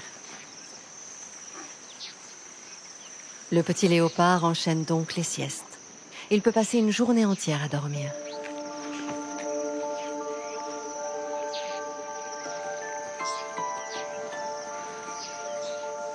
Sa mère est enfin de retour, d'un pas plus lent que d'habitude.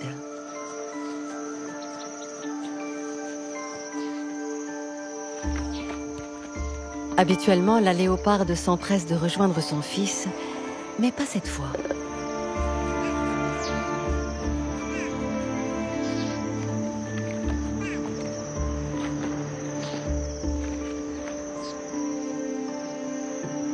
Lonely aimerait bien retrouver sa mère, mais depuis la disparition de son frère, il n'ose plus descendre de son arbre. La léoparde a du mal à marcher.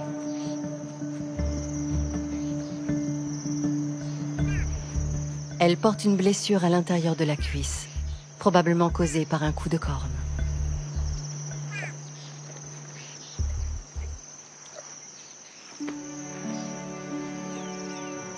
Le petit léopard n'a pas le choix.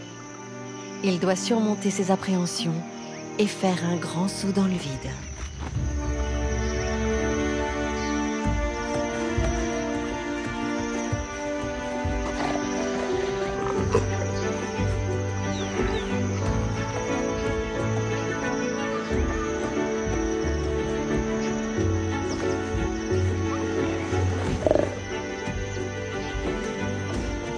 À chaque retrouvaille, c'est le même rituel, un toilettage complet.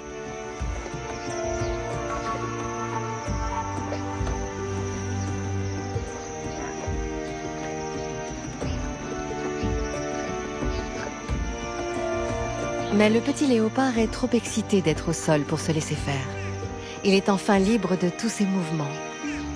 Il découvre les cabrioles et n'a pas l'intention de laisser sa mère poursuivre sa toilette.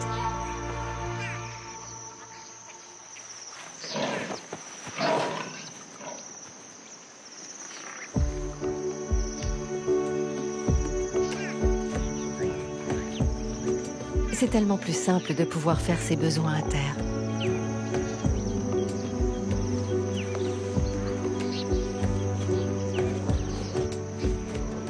Ces moments de jeu sont rares et indispensables pour le bon développement de son squelette et de ses muscles. Un simple bout de bois permet de développer ses talents de futur super prédateur.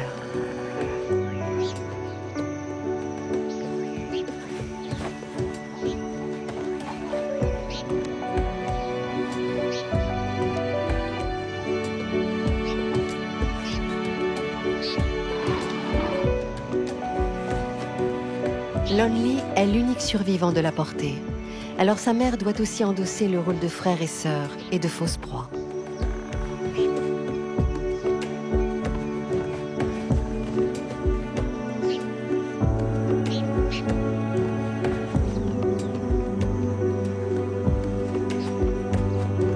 Le jeu a suffisamment duré.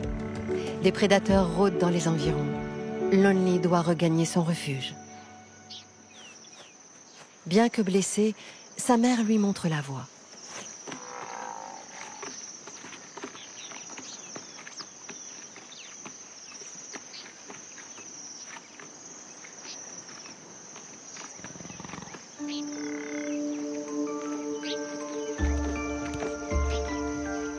Le petit léopard est devenu vif et agile. Comme tous ceux de son espèce, il passera une grande partie de son existence dans les arbres.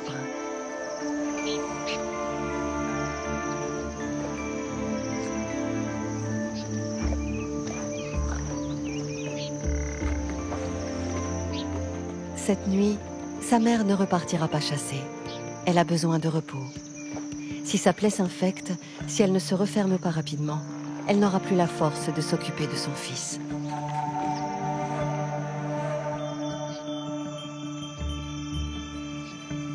Pour Lonely, comme pour tous les petits qui ne peuvent compter que sur leur mère, la vie ne tient qu'à un fil.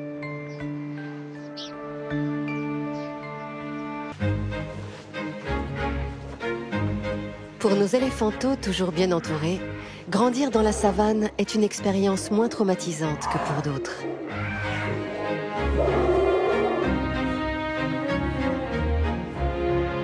Après la disparition de son jumeau, Lonely, le petit léopard, a failli perdre sa maman. Heureusement, elle se remet de sa blessure et il devrait pouvoir débuter très vite son régime de petit carnivore. Chez les hyènes, Princesse, la fille de la femelle dominante, a bien grandi. Mais à 5 mois, cette petite privilégiée a toujours la même obsession, taquiner son entourage.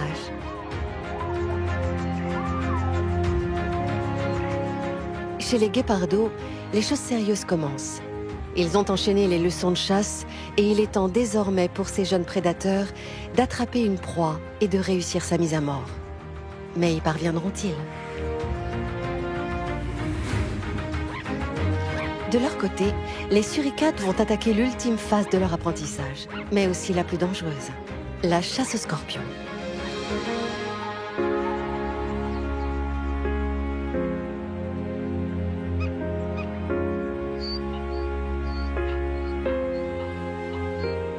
Constamment à la recherche d'herbes vertes et nourrissantes, les zèbres et les gnous poursuivent leur migration.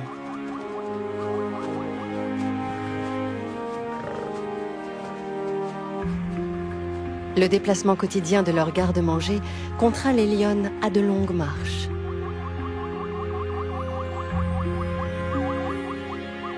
Si les lionceaux sont fatigués, cette épreuve est particulièrement éprouvante pour Docacé.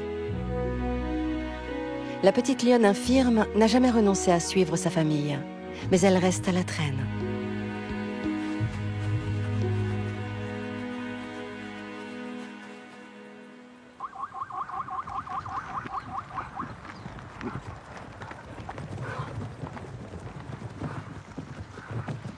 Jusqu'à présent, elle a pu compter sur le soutien de son frère et la solidarité de tout le clan. Mais tiendra-t-elle le coup encore longtemps ? Son handicap ne lui permet plus de suivre le rythme des autres lionceaux de son âge.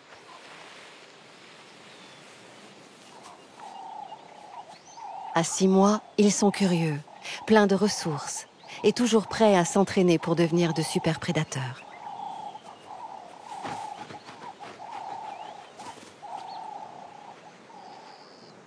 Cette petite colonie de mangoustes fait d'ailleurs parfaitement l'affaire pour jouer au chat et à la souris.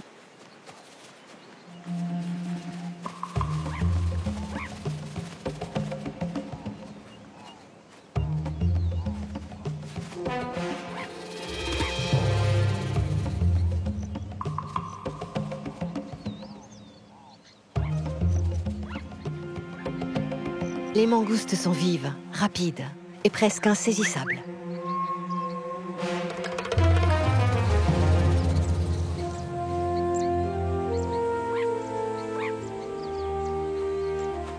Mais ce matin, la chance du débutant est au rendez-vous.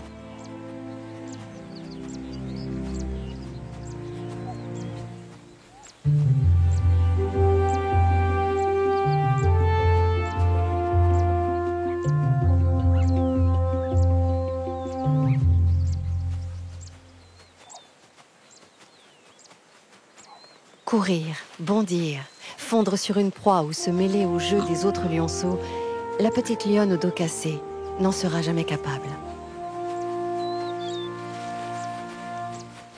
Elle préfère se tenir à l'écart et profiter de l'affection de sa mère.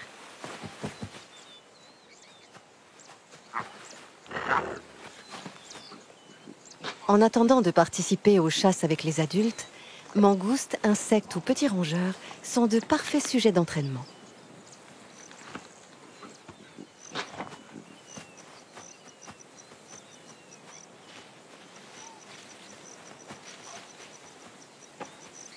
Mais un jouet inanimé, c'est beaucoup moins amusant.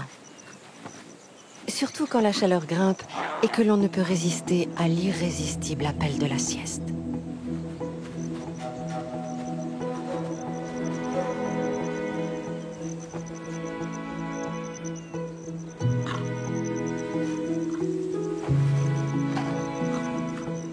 À partir de midi, la canicule s'installe dans la savane. Le clan ne bougera plus de l'après-midi, même si les rares places à l'ombre sont terriblement convoitées.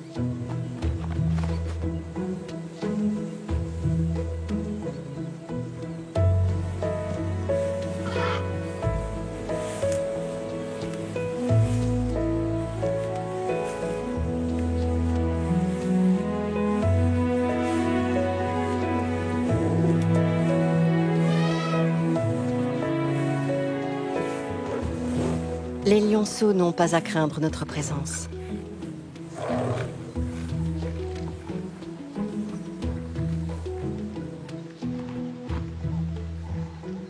Nous autres éléphantes ne faisons que passer, car nous sommes capables de réguler notre température corporelle.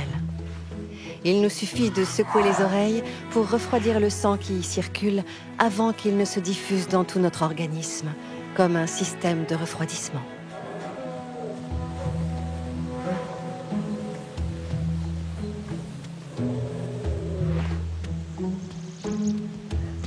Pour cette guéparde, chasser aux heures les plus chaudes, pendant que ses concurrents font la sieste, lui garantit de ne pas se faire voler sa proie. À 6 mois, les guépardos poursuivent leur leçon de chasse.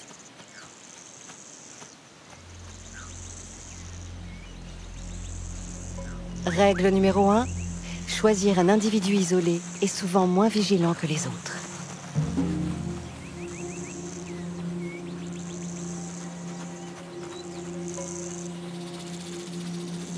Règle numéro 2, se focaliser sur un seul objectif à la fois.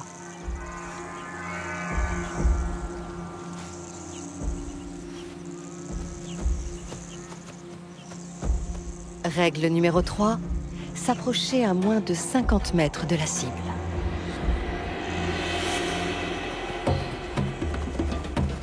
Règle numéro 4, foncer.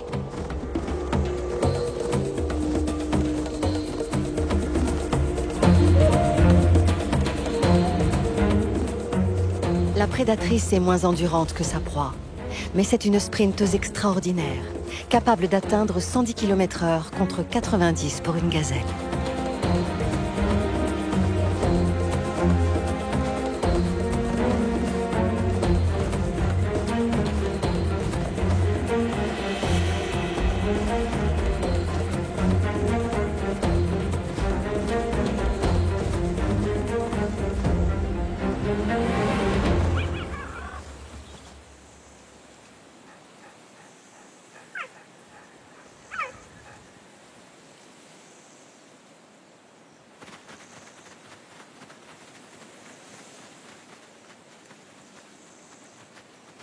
Après une telle course, la guéparde a besoin de reprendre son souffle et de faire baisser sa température corporelle.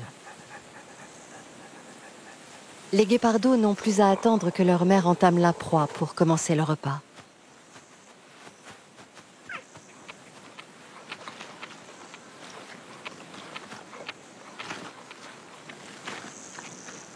Ils vont l'engloutir en un temps record, avant que des hyènes ne viennent le leur chaparder.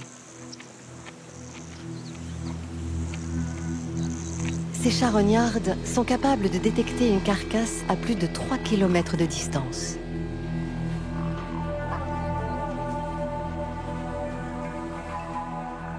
Cette fois, leur odorat les conduit jusqu'à l'arbre des léopards.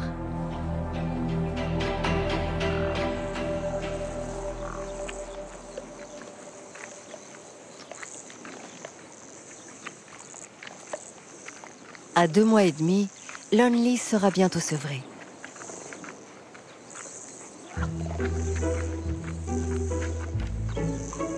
Et ce morceau de pâte dont se délecte sa mère a vraiment l'air d'une friandise dont il voudrait bien s'emparer.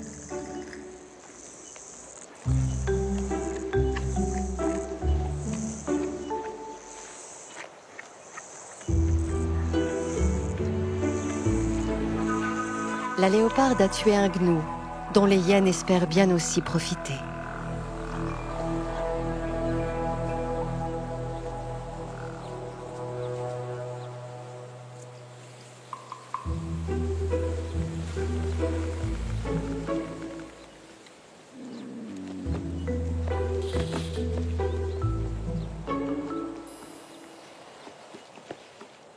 La carcasse est hors de portée des hyènes. Elles sont incapables de grimper aux arbres, mais on ne sait jamais, le gnou pourrait tomber.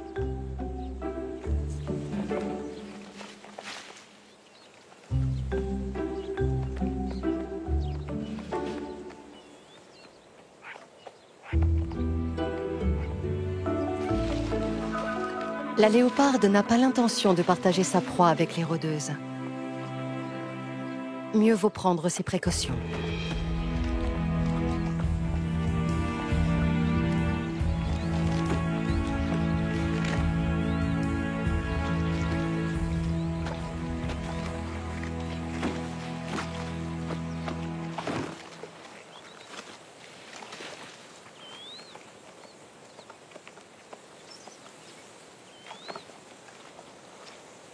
Lonely ne s'intéresse qu'à une seule chose, une pâte semblable à celle dont se régalait sa mère.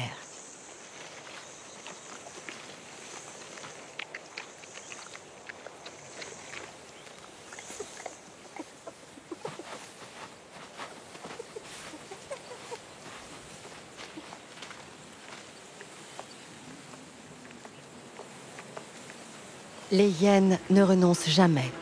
Mais la léoparde a déposé sa proie en lieu sûr. Enfin, c'est ce qu'elle croit, car elle n'est pas à l'abri d'une maladresse de son fils.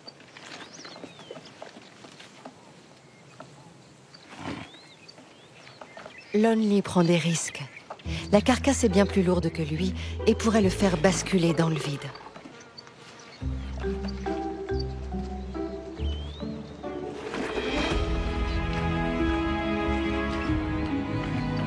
Il s'en est fallu de peu.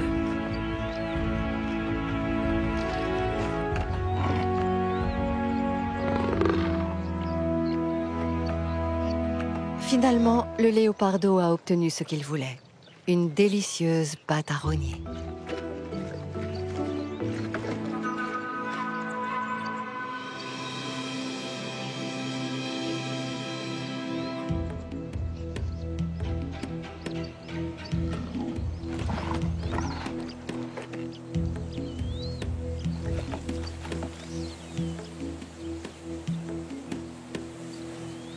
La patience finit toujours par payer. De leur côté, les hyènes ont récupéré une petite part du butin. Un peu maigre, soit, mais elles ne repartent pas totalement bredouilles. Princesse et ses compagnons de terrier n'ont pas souvent eu l'occasion de goûter à la viande. Les adultes en ramènent rarement au terrier, et les jeunes ne suivront pas leur mère à la chasse avant leur premier anniversaire.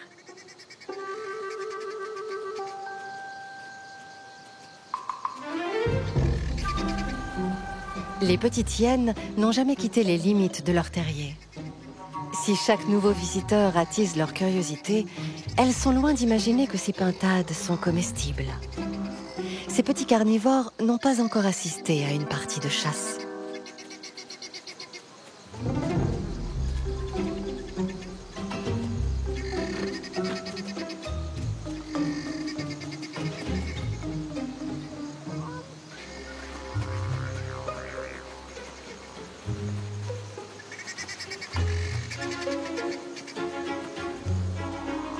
À 6 mois, Princesse n'a toujours pas eu l'occasion d'explorer la savane.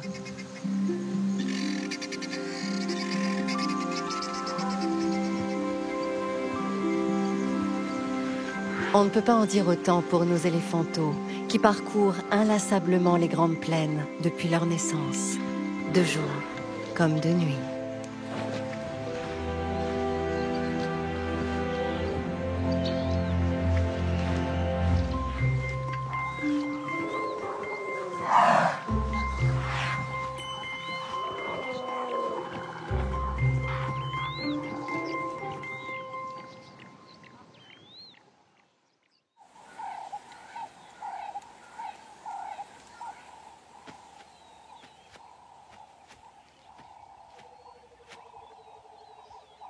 Chez les suricates, après une nuit passée au fond du terrier, on se lève en pleine forme et plein d'entrain. Dès les premiers rayons de soleil, Sentinelle et Babysitter assurent le programme d'apprentissage des plus jeunes.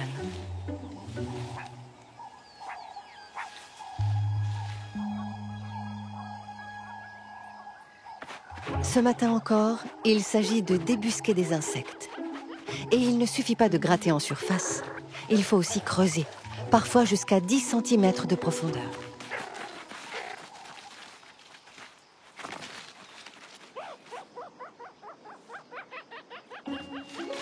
Timide, elle, poursuit l'exploration du monde à son rythme, tout en douceur.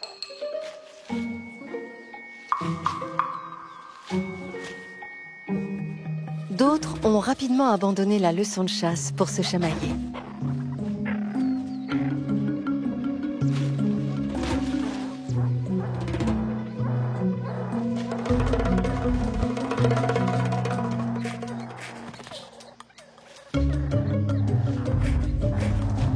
Ces combats quotidiens forment ces petits lutteurs hyperactifs au futur conflit de territoire entre gangs de suricates.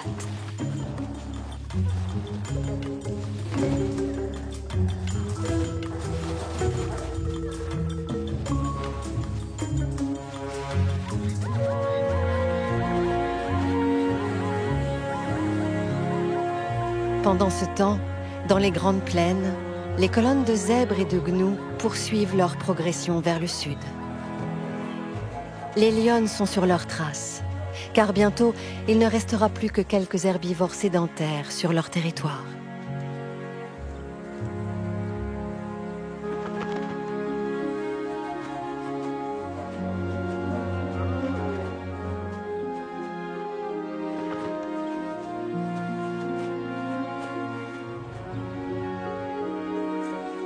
Dokase a de plus en plus de difficultés à se déplacer. Mais sa mère devrait l'attendre, car à 6 mois, la petite lionne n'est pas encore sevrée et dépend entièrement d'elle.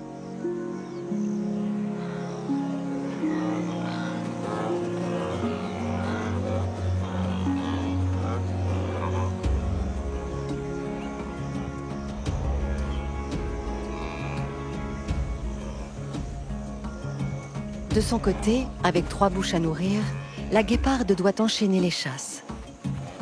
Les inséparables ont besoin d'un solide repas quotidien à base de chair fraîche.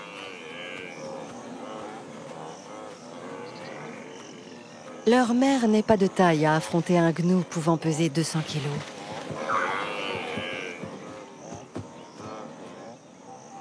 De toute façon, les hardes d'herbivores sont trop compactes pour tenter sa chance.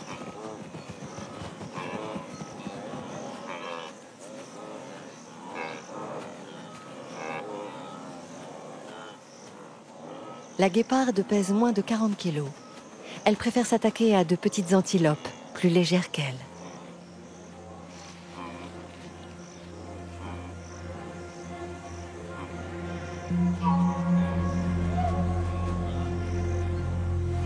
Cette fois, un guépardo tente sa chance et un autre s'élance à son tour.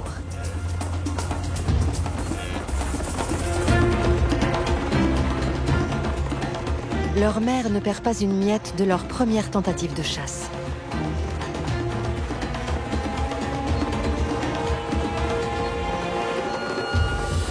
Les guépardos manquent encore d'expérience.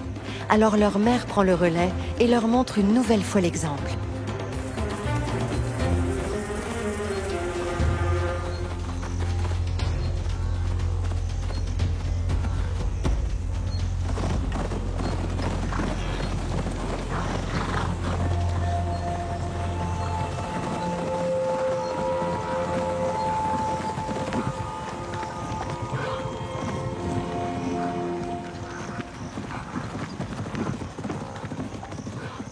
Les guépards vivent dans un état de stress permanent.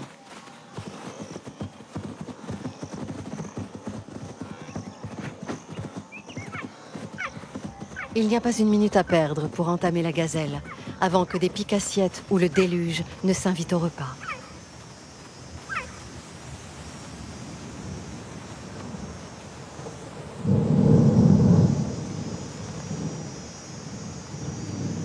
Un orage approche. Son souffle enveloppe la savane et électrise le petit léopard.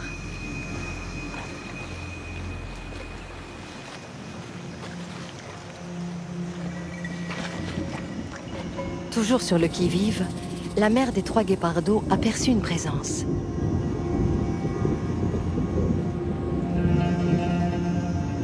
Un grand mâle vient de surgir.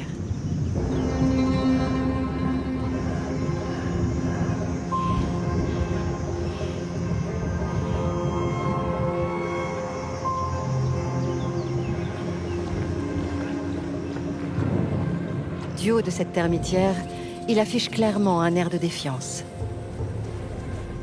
En principe, un guépard ne tue pas de guépardo. Mais par mesure de précaution, leur mère préfère éloigner ses petits.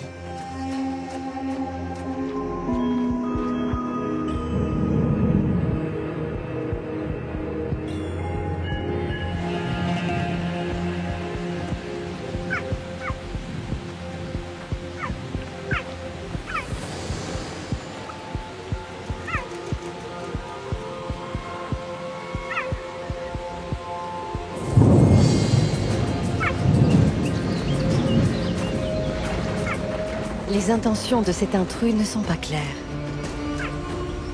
Il convoite peut-être un repas facile ou veut tout simplement s'accoupler avec cette femelle.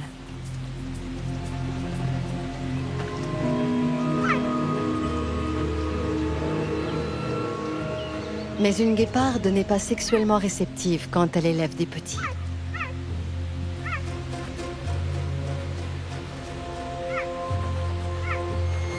Les jeunes doivent prendre la fuite.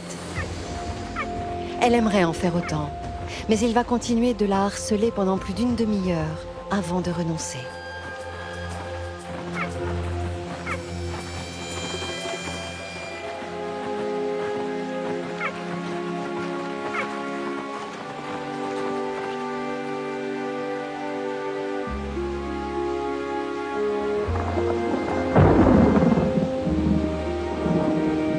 Les fracas du ciel et le martèlement de l'eau sur le sol ont brouillé les pistes sonores et anéanti toute empreinte olfactive.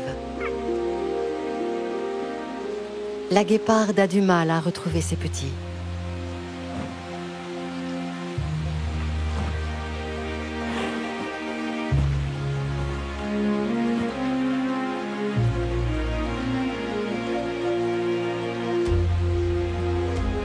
L'un des inséparables a disparu. Les 2 autres ont perdu la trace de leur mère. Ils ne sont pas capables de s'en sortir tout seuls. S'ils ne la retrouvent pas rapidement, ils ne survivront pas.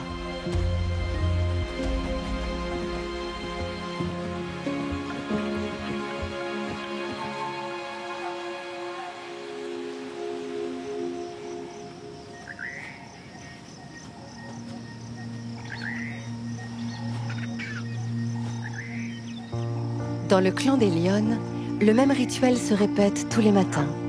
un débordement de câlins qui renforce l'attachement entre les membres de la famille.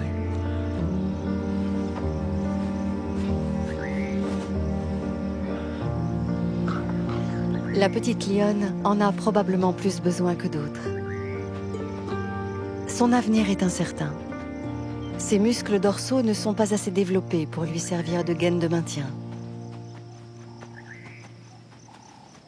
Jour après jour, sous l'effet de son poids, sa colonne déformée s'affaisse un peu plus.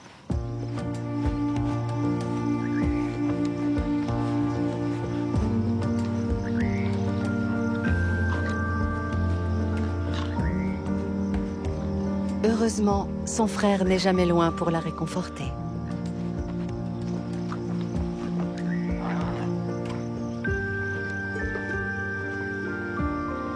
Elle est incapable de se retourner ou de basculer sur elle-même. Le moindre faux mouvement, un déplacement de vertèbres, pourrait endommager sa moelle osseuse et entraîner une paralysie de ses pattes arrière.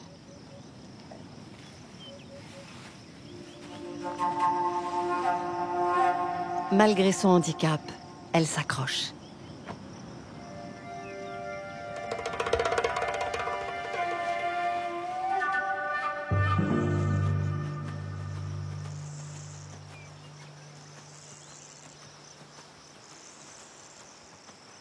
La guéparde n'a toujours pas retrouvé ses petits.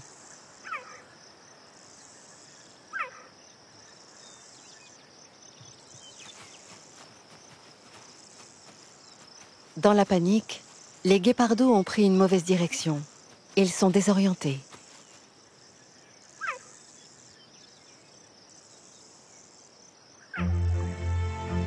Enfin, un cri familier retentit.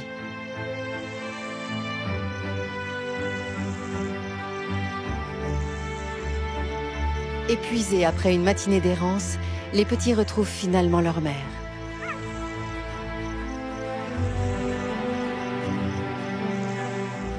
Mais l'un des trois inséparables manque à l'appel.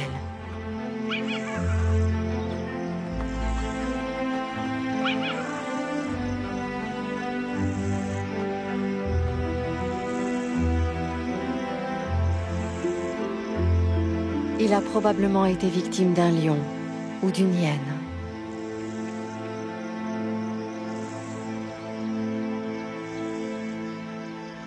Il ne les rejoindra jamais. Chez les suricates, les jeunes se préparent à une épreuve extrêmement dangereuse, la chasse aux scorpions. Les suricates sont parfaitement équipés pour creuser le sol. Leurs yeux sont couverts d'une membrane qui les protège, et quand ils déblaient le sable, leurs oreilles deviennent étanches.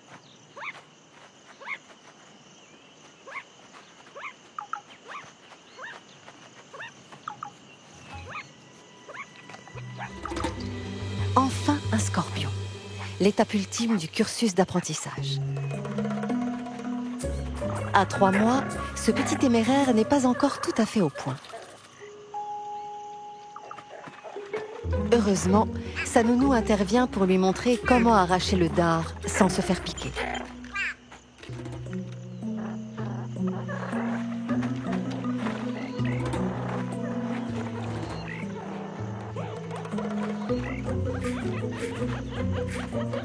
Et quand on est aussi attentif et courageux, on mérite une récompense.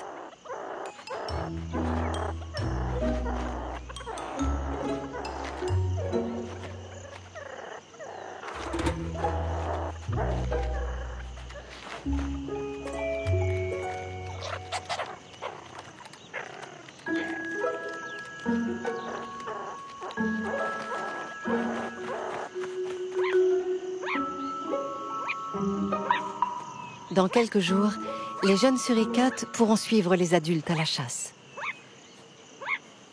À 6 mois, les petits chasseurs deviendront à leur tour nounous des futurs nouveau-nés.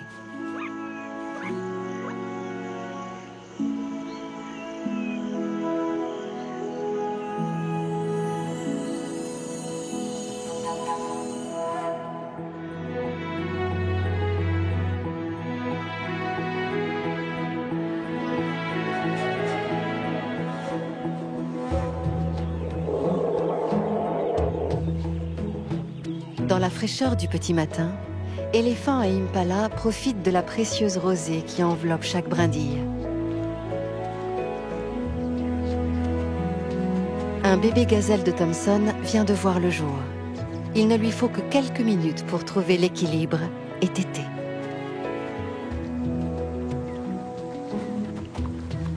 D'autres bébés sont nés dans la savane. Parmi eux, une adorable portée de chacal.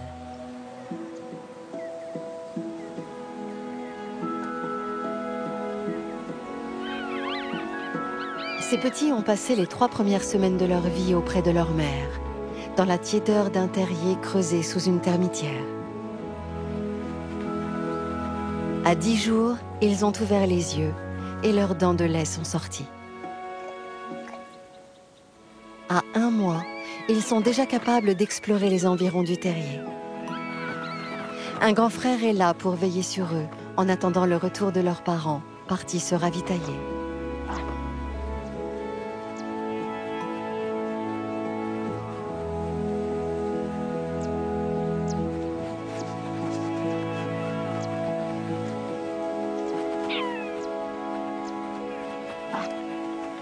Ces petits goinfres vont grandir extrêmement vite.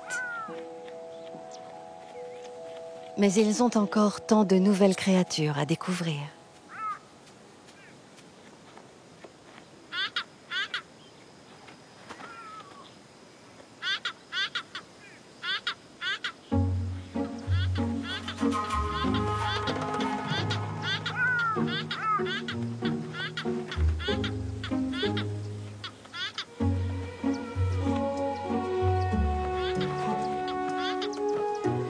S'ils se développent aussi vite, c'est parce que leur mère ne se contente pas de les allaiter.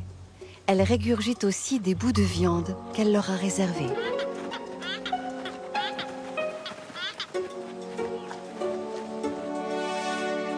Ces petits gloutons sont vifs et alertes, mais pas encore très courageux.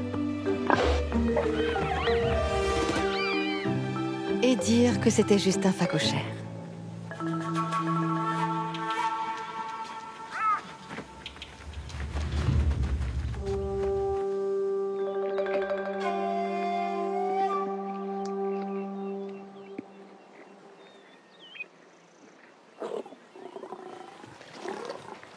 Du côté des lionnes, l'atmosphère est électrique.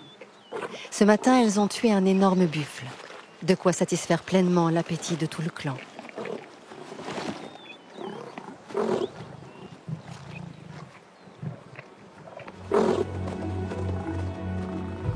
Comme d'habitude, la petite lionne blessée arrive après la bataille. Son frère n'a jamais cessé de l'escorter. Dos cassé est faible et décharné. À 9 mois, elle ne peut plus compter sur le lait maternel et doit se faire une place dans la mêlée.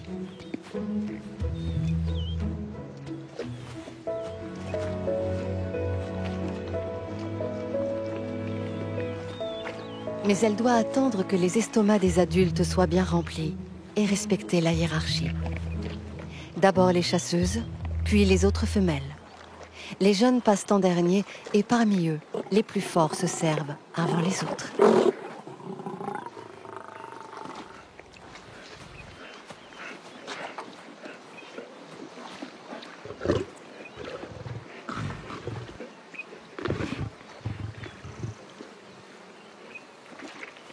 Elle a du mal à se faire une place, mais elle a pu grappiller quelques lambeaux de viande.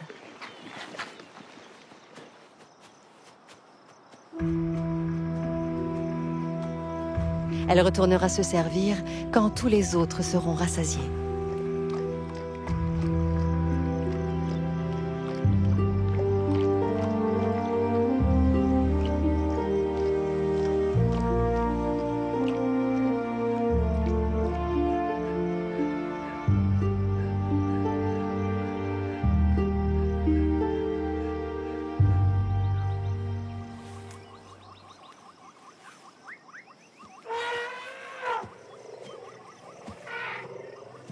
Lonely et sa mère occupent un poste stratégique, un acacia isolé propice aux rencontres.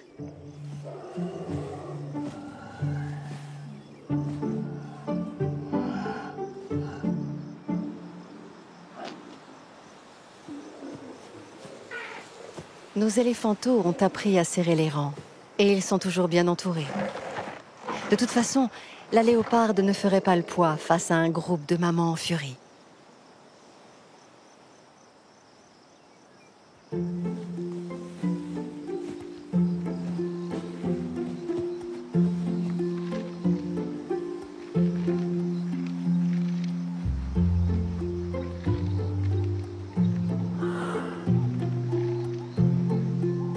À 5 mois, Lonely est un parfait petit équilibriste, capable de se déplacer dans les cimes à pattes de velours.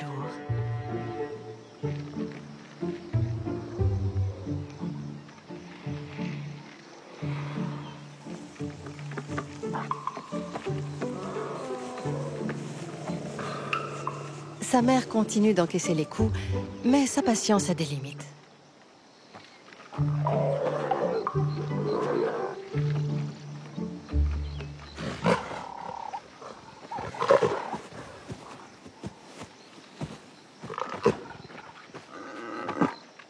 Lonely a beaucoup grandi. Il ne mesure pas encore sa force et commence à s'ennuyer.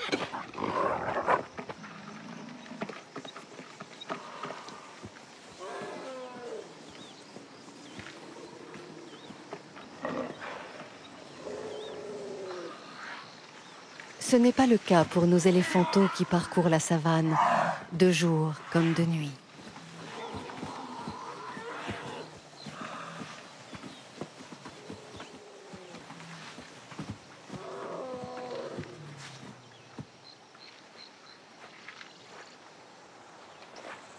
Malgré la disparition de l'un des 3 inséparables, la petite famille reste très soudée.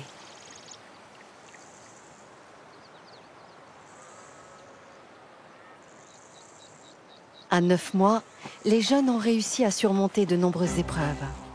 Ils sont enfin prêts pour de nouveaux travaux pratiques.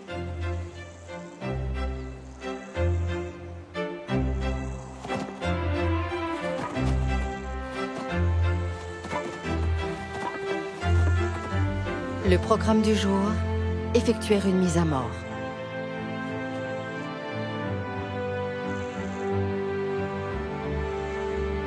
Les jeunes félins ont fait de grands progrès. Désormais, ils parviennent à approcher leur proie sans les effrayer. La victime est toute désignée, une jeune gazelle.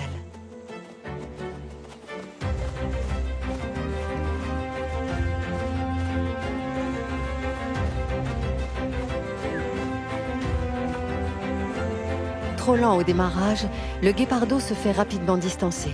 Cette fois encore, sa mère prend le relais. Elle effectue une puissante accélération qui lui permet de passer de 0 à 95 km/h en moins de 5 secondes.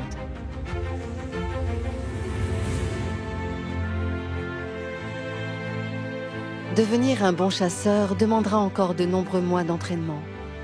Mais la guéparde saisit chaque occasion pour les mettre à l'épreuve. Elle soumet même à ses petits une proie vivante pour qu'ils effectuent la mise à mort.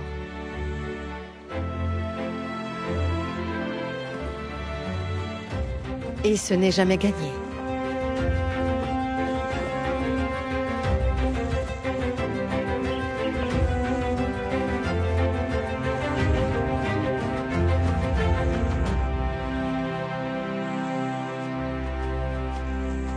Cette fois, la guéparde a eu le temps de reprendre son souffle pour participer au festin en même temps que ses petits.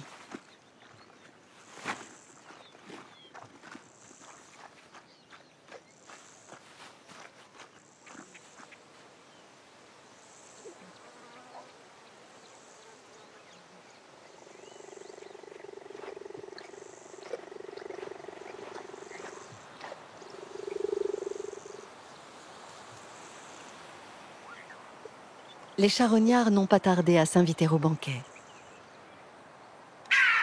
Les grands oricoux à la tête rouge et à l'allure altière sont arrivés les premiers.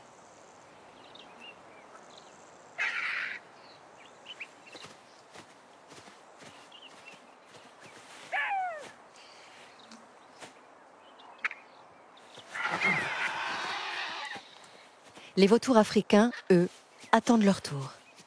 Encore faut-il que ce chacal les laisse accéder à la carcasse.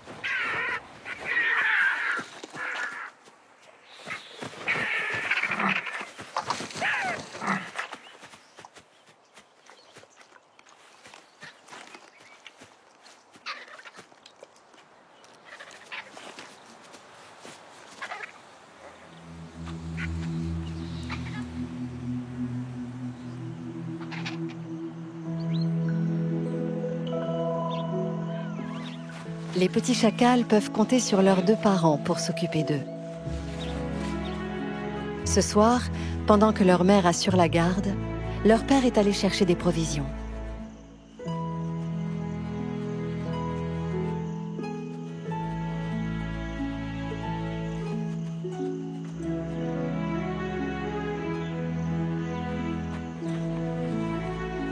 Fait exceptionnel chez les mammifères, le mâle prend aussi soin de les nourrir en régurgitant des bouts de viande.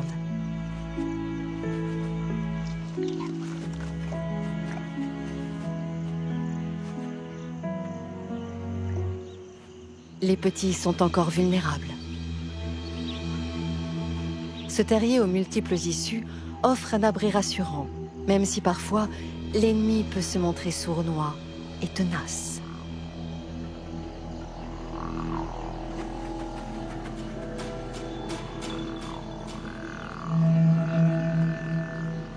C'est souvent le cas avec les hyènes. Mais les chacals possèdent une tactique éprouvée pour s'en débarrasser. L'attaque des tendons, c'est leur point faible.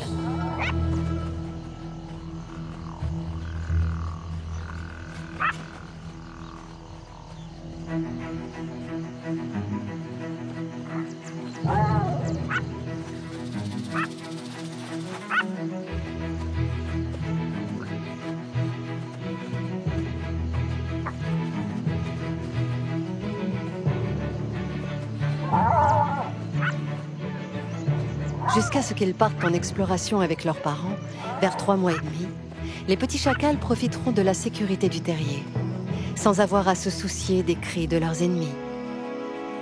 Cette hyène a fini par abandonner, mais elle va rôder toute la nuit pour débusquer une proie.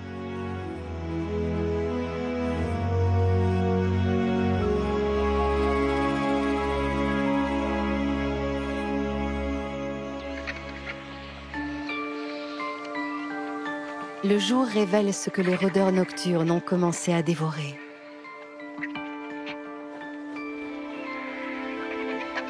Les grands rapaces ont dû attendre que l'air se réchauffe pour profiter des courants thermiques avant de rejoindre les chasseuses nocturnes à la curée. En quelques minutes, un vautour peut ingurgiter 1 kilo de nourriture. De leur côté, les hyènes tachetées peuvent engloutir 14 kilos de viande en un seul repas.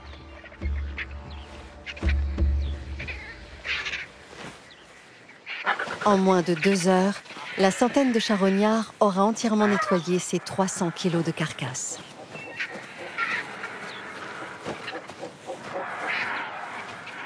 Fidèle à ses habitudes alimentaires, la mère de Princesse s'est emparée d'un os avant de céder sa place.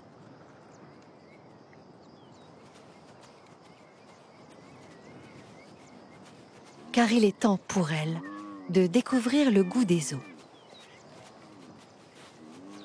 Une spécialité particulièrement appréciée par les hyènes qui possèdent une puissante mâchoire capable de les broyer. Princesse n'a pas eu l'occasion de téter depuis la veille. Elle a faim. Pourtant, elle ne s'intéresse pas du tout à cet os, contrairement à ses voisines de terrier. Malgré les incitations de sa mère, elle préfère abandonner l'os à son frère et aux autres jeunes.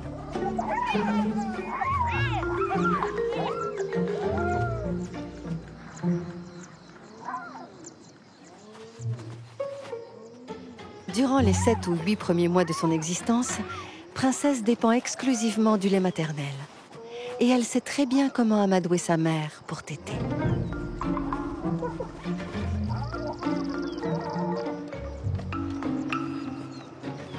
Pendant que son frère continue à se chamailler pour récupérer l'os, elle profite de ce lait hyper protéiné, l'un des plus riches du monde animal.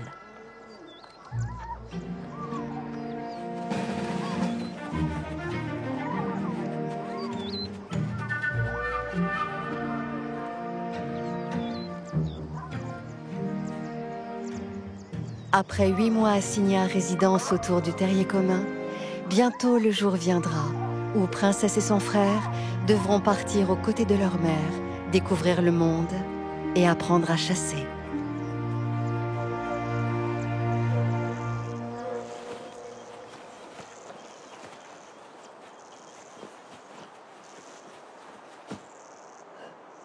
Il n'y aura pas de dispute autour d'un os à ronger chez la léoparde. Elle chasse seule et ne partage son repas qu'avec son fils unique. Après tout, elle s'est donné beaucoup de mal pour capturer sa proie.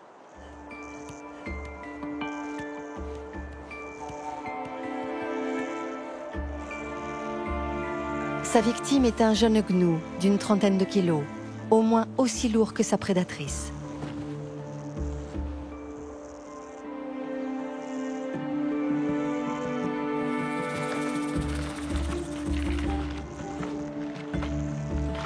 La tâche est colossale, mais elle est prête à tout pour hisser sa proie en haut de son arbre.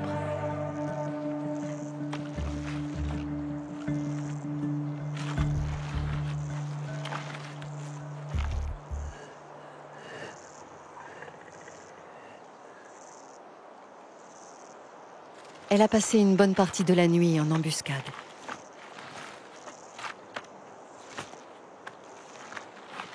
Elle est épuisée, mais elle veut s'assurer qu'aucun autre carnivore ne pourra s'approprier son butin.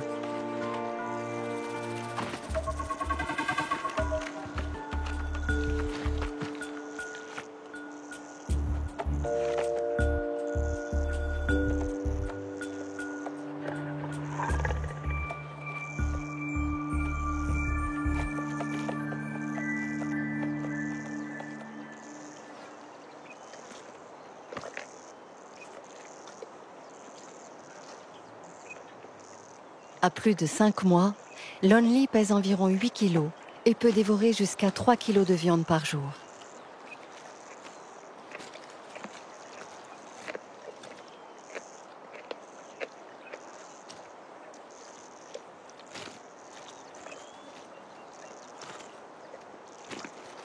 Avec une telle carcasse à disposition, la léoparde va pouvoir rester auprès de son fils durant plusieurs jours.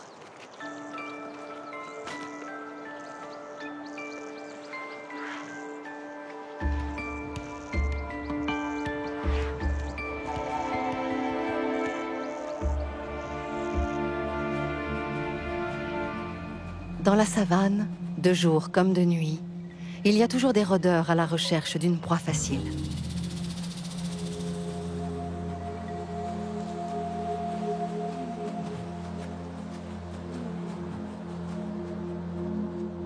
Si la nature est souvent sans pitié pour les faibles, la petite lionne au dos cassé continue de s'accrocher à la vie.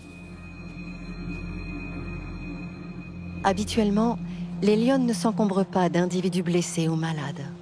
Mais sa mère ne l'a jamais abandonnée. Elle a de la chance d'être une petite femelle.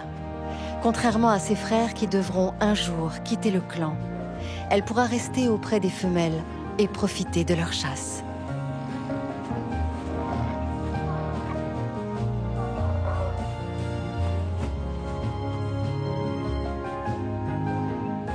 Au sein de cette société matriarcale, l'attachement familial et les relations amicales sont très forts.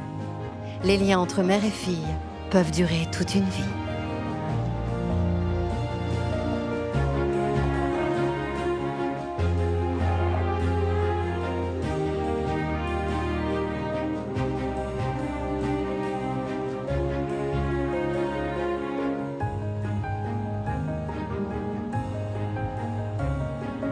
Au fil des mois, les guépardos ont noué des liens puissants avec leur mère. À ses côtés, ils ont surmonté les premières épreuves de la vie. Elle va continuer de les accompagner, le temps qu'ils perfectionnent leur technique de chasse. Puis un jour, sans crier gare, elle les quittera. Ils auront environ 18 mois.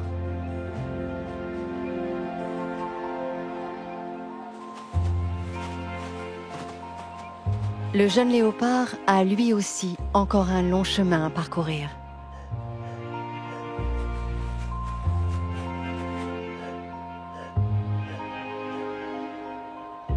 Durant les 10 prochains mois, il va suivre sa mère à la chasse, partager avec elle de nouvelles expériences et peaufiner son apprentissage avant de pouvoir gagner son indépendance.